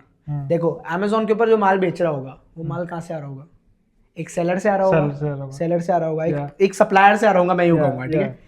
अब लेट्स से आपने एज ए सेलर रजिस्टर कर लिया वेबसाइट के ऊपर, ठीक है, Amazon के ऊपर आपने रजिस्टर कर दिया, आप माल बेच रहे हो, ठीक है, आपको माल चाहिए, आप कहाँ से लोगे, एक सप्लायर से तो लोगे, राइट तो सप्लायर कहाँ से आएगा, मैं बनूंगा ना आपका। माय पॉइंट यही है कि my point is simple, I am not, Amazon is not my competitor, Amazon is a complementary thing for me, because आप Amazon पे माल बेचो, you sell, you become a seller on Amazon, I help you in product sourcing, वहाँ पे भी आपकी headache की कम कर रहा हूँ ना मैं। तो technically if you think for big giants these are not competitors. If you talk about Alibaba की वो एंटर करेगा अली एक्सप्रेस, तो by the way AliExpress is ban India, तो उनके लिए चीज मुश्किल है करना, और अलीबाबा पूरा B2B पे फोकस कर रहा है, उनके लिए they are not into the D2C right now. So it would be difficult for them to enter into Indian market. It is better उनको B2B में करने दो, हम D2C में अपना बिजनेस साइड बाय साइड बनाते रहेंगे। नहीं कोई इंडियन का ऐसा नहीं है कि मतलब कि हाँ, उन्होंने कपल ऑफ कभी सोचा प्लेटफॉर्म्स होगा? है, हाँ, रोपोसो क्लाउड, हाँ। बट वो सिर्फ इंडियन प्रोडक्ट्स का कर रहे हैं, इंडियन नहीं कर रहे हैं वो, चाइनीज प्रोडक्ट्स का भी कर रहे हैं, इंडिया में कर रहे हैं। ओके दिक्कत क्या है मैं आपको बताता हूँ। हाँ बात यह है कि ये जितने भी प्लेटफॉर्म्स अभी एग्जिस्ट करते हैं, हाँ। रोपोसो क्लाउड है, हाँ। वी फुलफिल है, 2-3 प्लेटफॉर्म, इन लोगों ने क्या किया, मास ऑनबोर्डिंग करी। ठीक है, अब मास ऑनबोर्डिंग का मतलब ये है कि आप एक सप्लायर हो, आप भी आ जाओ। अब आप प्रोडक्ट लेके आ रहे हो, मान लो चाइना से ये कप लेके आ रहे हो, मान लो एग्जांपल चाइना का है, आप चाइना से कप लेके आए इंडिया के अंदर, ठीक है। अब यही चीज़ आप इंडिया वाले बंदे को दे रहे हो और बोल रहे हो तो इसको बाहर यूके भेज, ठीक है, पॉसिबल ही नहीं है। वो डायरेक्टली चाइना टू यूके नहीं जाएगा, China to UK shipping time कम है, रेट सस्ती है, तो चाइना टू यूके जाएगा, डायरेक्टली कंज्यूमर को बाय करना है। पहले वो चाइना से इंडिया आ रहा है, वैसे हमारे यहाँ पे शिपिंग कॉस्ट और कस्टम ड्यूटी ज़्यादा है, हाँ और फिर वो इंडिया से यूके जा रहा है, यस यस तो वो चीज़ है। और सेकंड चीज़ आई थिंक सबसे ज़्यादा क्रैक करना मुझे लगता है ये चीज़ जो थी कि ये सप्लाई चेन समझना, ये इंपॉर्टेंट है। तो लोग वो समझते नहीं है, लोगों ने क्या किया, प्लेटफॉर्म बना दिया, अब उनके ऊपर समझो प्रोडक्ट्स इतने ज़्यादा हो गए हैं हाँ कि उनके पास चाइनीज प्रोडक्ट्स भरे पड़े हैं, तो पॉइंट ऑफ डिफरेंशिएशन कुछ नहीं रहा उन लोगों के लिए, हाँ और वो लोग डील कर रहे हैं अभी भी वो चीप प्रोडक्ट्स के अंदर। हम अगर ड्रॉप शिपिंग भी बोलते हैं तो हम क्या बोलते हैं, premium drop shipping. We are serving class not mass, मतलब हम ऐसे सेलर ढूंढ रहे हैं जिनको क्लासी प्रोडक्ट बेचने हैं, नॉट मासी प्रोडक्ट। फॉर एग्जांपल कि मैं इंडिया का एक, मैं जैसे मान लो कारपेट बेच रहा हूँ हाँ। फॉर एग्जांपल कि मेरे लिए 1000 का है, ठीक है। अब मैंने आपके वहाँ रजिस्टर कर लिया, मैंने वहाँ पे प्राइसिंग 1000 डाल दी, बट अगर वो जाएगा, वो यूएस में जाएगा, तो वहाँ की कॉस्ट को क्या आप अपनी उस सर्विस के अंदर ऐड करोगे? ओके, या वो थोड़ा एक्सप्लेन इसको एग्जांपल समझाता हूँ, ठीक है। फॉर एग्जांपल मान लो मनीष बैठा है यूके के अंदर, ठीक है, ठीक है, और मनीष यूके के अंदर एक सेलर है, हाँ। या फिर मनीष इंडिया में बैठा है, अपना इंडिया में बिजनेस कर बैठा रहा है, है, ठीक है, हाँ। मनीष को अपना बिजनेस स्टार्ट करना है। हम मनीष के पास आते हैं, मनीष को बोलते हैं, मनीष हमारे पास एक कारपेट है, हाँ। आप इसको बेचो। हाँ। मनीष अपनी बहुत प्यारी सी एक वेबसाइट बनाता है, हाँ। और हमसे कारपेट लेता है 1000 रुपए में, उस पर मनीष को ये बोलता है कि हम इसके ऊपर आपसे मान के चलो 2000 रुपए की शिपिंग कॉस्ट लेंगे, डन, क्योंकि कारपेट बढ़िया आइटम है, तो 2500 की शिपिंग कॉस्ट लेंगे, एक बार बढ़िया आइटम लेके चलते हैं, ठीक है। हाँ। तो 1000 रुपए के प्रोडक्ट पे 2000 की शिपिंग कॉस्ट मानते हैं, 3000 रुपए का प्रोडक्ट हो गया। अब ये लमसम कैलकुलेशन ले रहे हैं हम लोग, तो 3000 को लगभग मैं $1 की रेट 100 रुपए मान के चल रहा हूँ, इजी कैलकुलेशन के लिए Easy अभी, calculation। तो $30 हो गया। ठीक है। तो टेक्निकली $30 का आपको घर में पड़ रहा है प्रोडक्ट, हाँ, हम ये पकड़ के चलते हैं। आपने क्या किया, अपनी वेबसाइट के ऊपर इसी प्रोडक्ट को $100 का लिस्ट कर दिया। ठीक है, कारपेट इतनी बड़ी मार्केट है, कारपेट की डिमांड इतनी ज्यादा है, कारपेट $100 कितना हो सकता है उनके लिए, तो 10,000 रुपए हुआ ठीक है, टेक्निकली 100 के हिसाब से, ठीक है। अब लग से अंकित बैठा यूके के अंदर, अंकित ने ऑर्डर किया आपकी वेबसाइट से आके, हाँ। आपने मुझे बताया कि यार अंकित का एक ऑर्डर आया है प्रांजल, इसको अंकित को दे दे, ये अंकित का डिलीवरी एड्रेस ले ले, और मैंने अंकित को मान लो $100 में सेल किया है। मैं क्या करूंगा, यहाँ से आपका माल उठाऊंगा, अंकित के वहाँ डिलीवर कर दूंगा, आपने मुझे को बाकी पैसे दे देने हैं, इनने आपको $100 दिए, आपने मुझे $30 दे देने हैं, बैठे बैठे आपने $70 कमा लिया। ओके, इट्स ऑल अबाउट कि आपको घर में कितना पड़ रहा है, उसके ऊपर आप अपना कॉस्ट रख के हाँ, आप वो उसको आप सेल कितने कर में सकते हो देते इजी। हो, सेलर सामने कितने में दे, मैंने उसको एक कॉस्ट प्लस शिपिंग कॉस्ट दे दी, सो इन आप शॉर्ट लॉजिस्टिक दे रहे हो, fulfilment and logistics. Logistic. In short I can say that कि आपने सिर्फ वो वाला काम खत्म कर दिया। पहले क्या करते थे, जो ड्रॉप शिपिंग का काम करते थे, तो पहले प्रोडक्ट्स खरीदते थे, आपको खरीदने की जरूरत नहीं है, सीधा शिपमेंट हो जाएगी, आपको झंझट में नहीं पड़ना। हाँ, it's a problem solving platform, right. और Indian products specifically not Chinese product, क्योंकि आपको माल मार बेचना है, और फॉर प्रोडक्ट जिसमें आप ज़्यादा पैसे कमा सकते हो। Simple logic. क्योंकि चाइनीज से तो आई थिंक बहुत सारे लोग शॉपिफाई और अलग अलग प्लेटफॉर्म से बेच ही रहे हैं। मैंने स्टूडेंट्स के साथ जनरली प्रॉब्लम फेस करी है, वो $40 का प्रोडक्ट उठाते हैं, $100 का बेचने का ट्राई करते हैं, बिकता ही नहीं है। क्यों नहीं बिकता? $40 के प्रोडक्ट के ऊपर कैक आती है, कस्टमर एक्विजिशन कॉस्ट $10-20 से मिनिमम उसकी कैक आएगी। $60 वो हो गया। उससे पहले वो इतने पैसे बर्न कर चुके होते हैं, वो बाकी क्या कैलकुलेट ही नहीं करते। और इंडिया में एक चीज़ है, कोई भी बंदा, इंडिया में नहीं पूरे वर्ल्ड में, हम सब लोग कैक गलत कैलकुलेट करते हैं। ओके, कैसे बताता हूँ आपको? Customer acquisition cost, hidden cost क्या होती है? ड्रॉपशिपिंग बिजनेस में। हाँ, कैक जैसे आप बता रहे हो, कस्टमर एक्विजिशन हाँ, कॉस्ट, ये तो उसमें गलत हिडन कॉस्ट calculate ऐसी करते कौन सी हैं, होती है जो hidden लोग cost है, हाँ। अवॉइड कर देते हैं, देन लेटर ऑन उनको रियलाइज होता है कि यार ये तो प्रॉफिट में लॉस हो गया। इंटरनेशनल मार्केट में सबसे बड़ा लॉस क्या हो सकता है बताए? सबसे बड़ा इंटरनेशनल मार्केट के अंदर सबसे बड़ा लॉस होता है आपकी शिपिंग रेट्स में। People don't charge for weight, people charge for volumetric weight. इसका मतलब यह है कि अगर आपको माल बेचना है, अगर मान लो ये कप है, ये कप 100 ग्राम का है, तो इसकी 100 ग्राम का नहीं लगेगा वेट, इसकी पहले बॉक्स में पैकिंग होगी, बॉक्स का लेंथ ब्रेथ हाइट निकाला जाएगा, वॉल्यूमेट्रिक वेट निकाला जाएगा। अच्छा मुझे बताओ, 1 किलो कॉटन बारी है, 1 किलो मेटल है तो वेट दोनों का सेम, दोनों का वेट सेम दोनों का ही सेम है, लेकिन वॉल्यूम कॉटन का ज्यादा होगा, हाँ, तो वेट शिपमेंट किसकी ज्यादा आएगी? कॉटन की ज्यादा आएगी। खेल ये जो भी चीज वॉल्यूमेट्रिक वेट की बात करते हैं, वहां पे खेल है पूरा का पूरा, लाइक क्योंकि वो वॉल्यूम ज्यादा लेगा। जैसे कारपेट साइज में बड़ा होगा, साइज में बड़ा बहुत होगा छोटी तो उसकी होगी, वॉल्यूम ज्यादा आएगी। तो वो चीज समझिए, तो इंटरनेशनल मार्केट में पैसा इंसान लूज करता है जब वो वॉल्यूमेट्रिक वेट कैलकुलेट नहीं करता, वो नॉर्मल वेट कैलकुलेट करता है। सबसे बड़ी कॉस्ट। दूसरी cost, not calculating your RTOs, return to origin. RTOs क्या है? आपने माल भेजा, कस्टमर ने लिया नहीं, 1-2% आउट ऑफ इंडिया में मान के चलो, इंडिया के अंदर मिनिमम से मिनिमम, मैक्स टू मैक्सिमम 33% का आरटीओ पकड़ के चलो। 33% आराम से मिनिमम, मतलब मैं कह रहा हूँ 33% आने का आप सोच के चलो, मानना ही यही मान लो, नहीं भी आएगा 10-20 आ जाएगा, पर 33% मान के चलो। सिंपल मैथ्स है, आप 33% मान के चलोगे, 1/3 ऑर्डर आपने वापस आना है, खत्म। फिर भी आप पैसे बनाने उसके अंदर, कोई दिक्कत नहीं है लॉन्ग टर्म में। तो आप ये मान के चलो 33% का इंडियन मार्केट में, इंटरनेशनल में गिनती का ऑर्डर का मान लो, अगर आपने वैल्यू दे रहे हो आप, क्योंकि आप अच्छे प्राइस पे प्रोडक्ट बेच रहे हो, गुड प्रोडक्ट बेच रहे हो, तो ये है हिडन कॉस्ट। एक तो ये हो गया। तीसरी कॉस्ट है पैकिंग की कॉस्ट, बहुत छोटी सी कॉस्ट है, लेकिन एक चीज़ सोचो, एक प्रोडक्ट है, उसके ऊपर एक प्रोडक्ट है ₹50 का, मान लो उस पर बबल रैपिंग हो रही है, ठीक है, बबल रैपिंग के बाद डब्बे की कॉस्ट है, डब्बे की कॉस्ट के बाद आपकी ब्रांड लगेगी, उसकी कॉस्ट है, आपने जो डब्बा बनाया होगा अलग से, कार्डबोर्ड बॉक्स के अलावा बता रहा हूँ ब्रांड का, वो डब्बे की अलग कॉस्ट है, तो वो छोटी छोटी कॉस्ट तो आप भूल ही गए। फिफ्थ कॉस्ट कस्टम की, आपने आपके गुड्स को किस तरीके से दिखाया है। फॉर एग्जाम्पल एक कॉन्सेप्ट है, अब मैं आज ऐसा कॉन्सेप्ट बताने वाला हूँ जिससे कोई भी बंदा इंडिया से बिना कस्टम ड्यूटी के शिपमेंट कर पाएगा। हाउ? एक चीज़ है जिसको कहते हैं दे मिनिमिस। इसका मतलब ये है, एनी लो वैल्यू शिपमेंट जो भी होती है, जो इंडिया से बाहर जा रही है, उसके ऊपर कोई कस्टम ड्यूटी नहीं देनी। यूएस की ये ड्यूटी की वैल्यू थी $600, $600 से नीचे तक का जो भी प्रोडक्ट था वो बिना कस्टम ड्यूटी के शिप हो सकता है। ओके। यूके के अंदर हो सकता है, यूएई में हो सकता है। आई थिंक जहाँ तक मुझे जाना है 135 euros, that is I think approx 1 lakh, approx 13,500 या 15,000 जो अमाउंट आता है, 13-14,000, तब तक आप शिपमेंट कर सकते हो, कोई कस्टम ड्यूटी नहीं। ऐसे कौन कौन से प्रोडक्ट्स हैं जिन पे कोई कस्टम नहीं है? सभी पे होगा, सभी जो ये लो वैल्यू प्रोडक्ट्स, मतलब लो वैल्यू कौन कौन से? प्राइसिंग कोई भी हैंडीक्राफ्ट में टॉयज ले लो, टॉयज इंडिया का 245% एक्सपोर्ट बढ़ा है टॉयज में।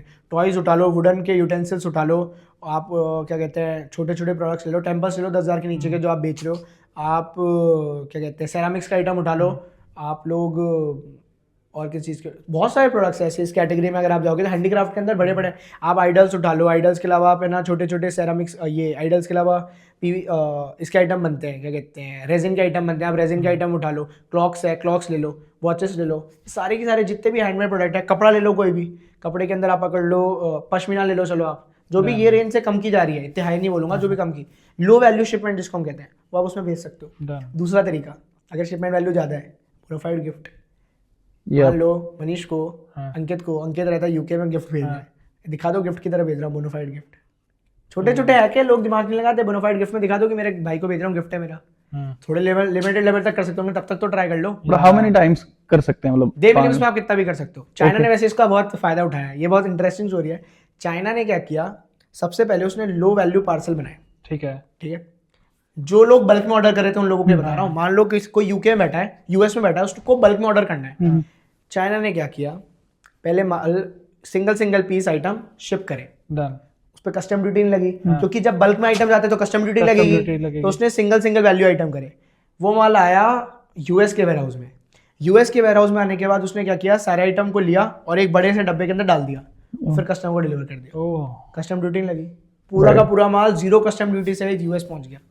मतलब वो सिंगल पीस को यूएस में एक जगह इकट्ठा किया, एक जगह इतना किया, और वो एक बॉक्स में डाल के अनपैक brand- किया, पैक किया, दे दिया। इसका मतलब सिंपल काम किया उन लोगों ने। एक 100 मान लो 100 आइटम जाने थे, 100 ईयरफोन जाने थे, उन लोगों ने एक एक ईयरफोन करके कुरियर मारे, एक ही कंपनी थी, वहां जाके खोले, पैक किया, भेज दिया। यार ये तो मुझे वो मूवी की याद आ गई, शाहिद कपूर की बदमाश मूवी थी बदमाश कंपनी। वो जो जूते वाला भी होता है, एक वो जीन वाला भी होता है, ये तो था चूना लगाया था। तो आई थिंक चाइना इसी में डोमिनेट करता है। हाँ, और आई थिंक उसने बहुत एक्सप्लॉइट किया इस मार्केट तो को। डू यू थिंक कि हमें चाइना से कुछ स्ट्रेटजी यूज करनी चाहिए अपने इंडियन प्रोडक्ट को हाँ, बूस्ट करने of के लिए? course। कुछ ऐसी कोई स्ट्रेटजी जो बताना चाहो, जो आजकल लग रहा हो कि मिस है मार्केट में?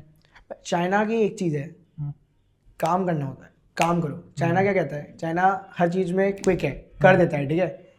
वो अगर उसने डे महीने में फिगर आउट किया, हम इंडियंस की फिगर आउट नहीं कर रहे हैं। जनरली हम गाली देते हैं चाइना को, ठीक है, कि कुछ लोग होते हैं जो चाइना को गाली देते हैं। मैं चाइना को कभी भी, मैं हमेशा ये कहता हूँ, चाइना को चाइना से सीखो, चाइना से सीखने की चीज़ है, आप सीख लो, उसको इम्प्लीमेंट करो, तो आपको बहुत चीज़ जानने मिलेगी। जैसे एक हो सकता है जो हम चाइना से सीख सकते हैं कि वहाँ पे एक कल्चर है, जो मैंने लोगों से भी सुना और देखा भी है बहुत बार वीडियोस के अंदर, कि लोग रात को भी आपको मीटिंग अटेंड करेंगे, जो उनका बिजनेस है। यस, जैसे अभी हम लोग मिडनाइट पॉडकास्ट शूट कर रहे हैं, ऐसे वो लोग रात को भी लोगों से इंटरेक्शन करेंगे। सेकंड थिंग, ये मैं अपने घर वालों के साथ भी डिस्कस कर रहा था, जब कोई भी क्लाइंट बाहर से आता है, वो उसके लिए गाड़ी भेजते हैं पिकअप के लिए, उसको ड्रॉप कराते हैं, उसके होटल तक उसको छोड़ के आते हैं। सर्विस वैल्यू दे कस्टमर, वैल्यू दे रहे हैं कस्टमर को अच्छा लग रहा है। मतलब प्रोफेशनलिज्म नहीं हो, प्रोफेशनलिज्म आप कभी ऐसा नहीं करोगे, आप तो बिल्कुल कट्टू कट व्यवहार रखोगे प्रोफेशनलिज्म में। हाँ भाई, बात कर, खत्म, मेरे को माल लेने से मतलब मुझे नहीं करना। Hospitality, right thing is that कि आप वो आ रहा है, आप उसको कंज्यूमर को ऐसा बना दिया कि वो घर का बंदा हो गया, उसको ऐसा लग गया तो मेरी कंपनी है यार, मैं तो इससे डील कर लेता हूँ। तो वो चीज़ मेन है। आई थिंक इंडिया में वो जो है ना, आएगा माल ले जाएगा, वो गलत है। लाला टाइप धंधा है कि ये मारूंगा, इसको मारूंगा, अरे अपने आप जक मार के लेके आएगा, ये नहीं होना चाहिए। इट शुड बी, मेरा कंज्यूमर है, मुझे उसको लेने देना चाहिए। कंज्यूमर को ट्रस्ट बनता है कि यार हाँ, इसने मेरे लिए गाड़ी भेजी। आई थिंक थोड़ा इजी भी होता है कम्युनिकेट करने में। हाँ, और उसको याद रहता है यार, इसने मेरे लिए गाड़ी भेजी थी।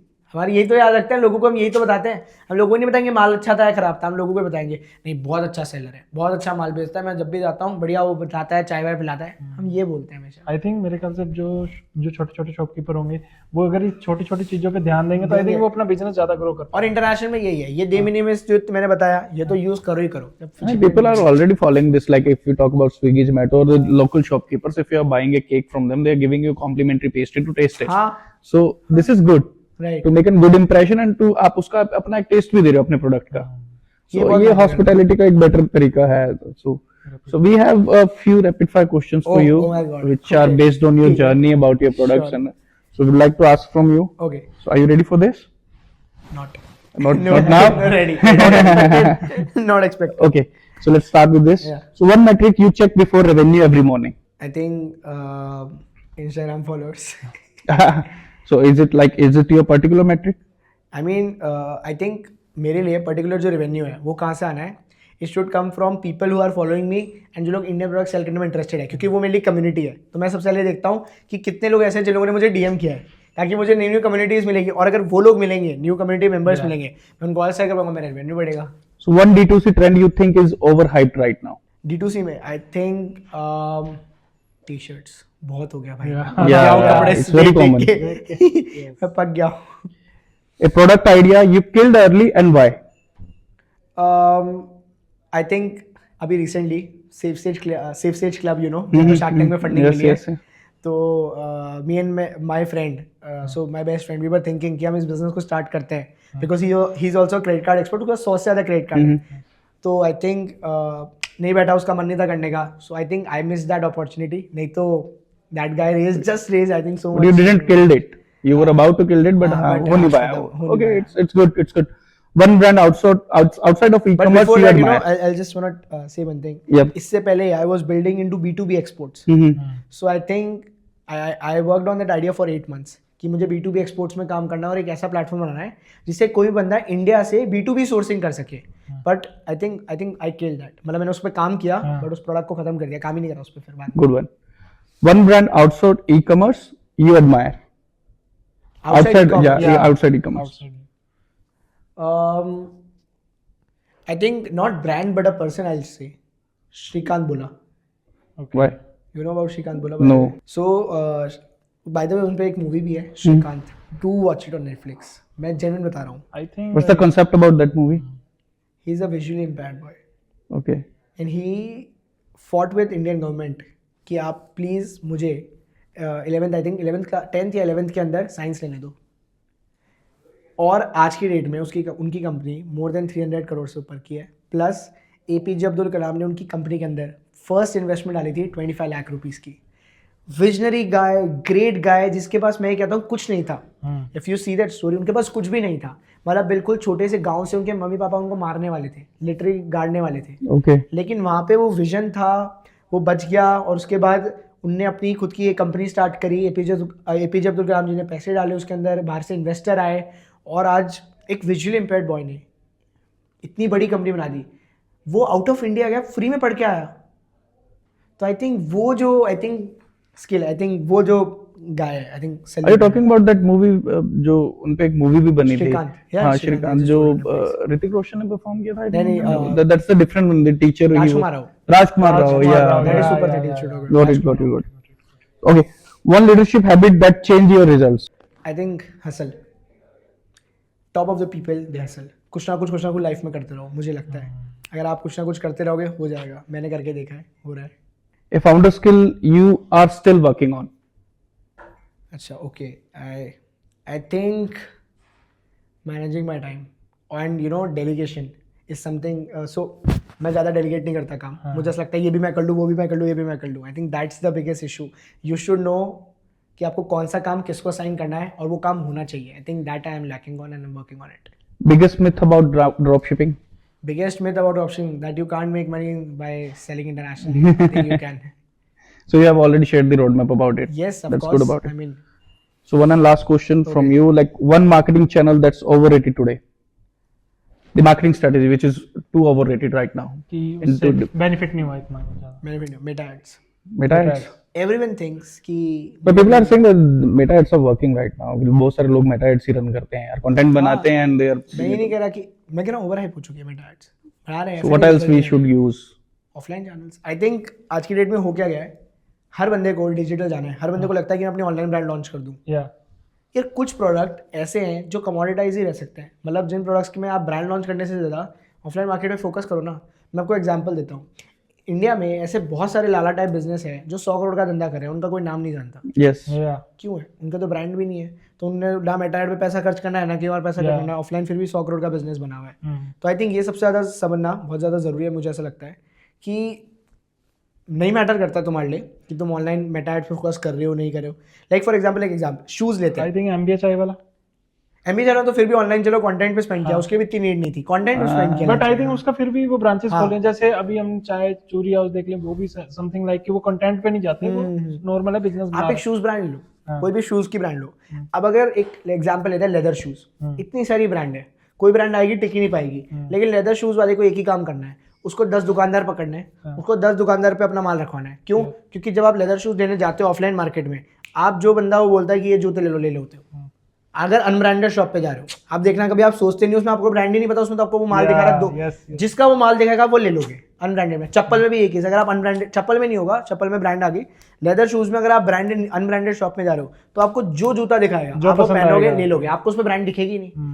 सबसे अच्छा बिजनेस ऑफलाइन बिजनेस है. 100 करोड़ का इजीली धंधा बन सकता है. तो क्यों हम ऑनलाइन पे फोकस करें? आई थिंक मेटा एड बहुत ज़्यादा ओवरहाइप हो गई. हमें ये पता होना चाहिए कि हमारा कंज्यूमर किधर है और फिर उस अकॉर्डिंग ब्रांड बनानी चाहिए. हर समय हम ऑनलाइन नहीं कर सकते. मुझे राइट.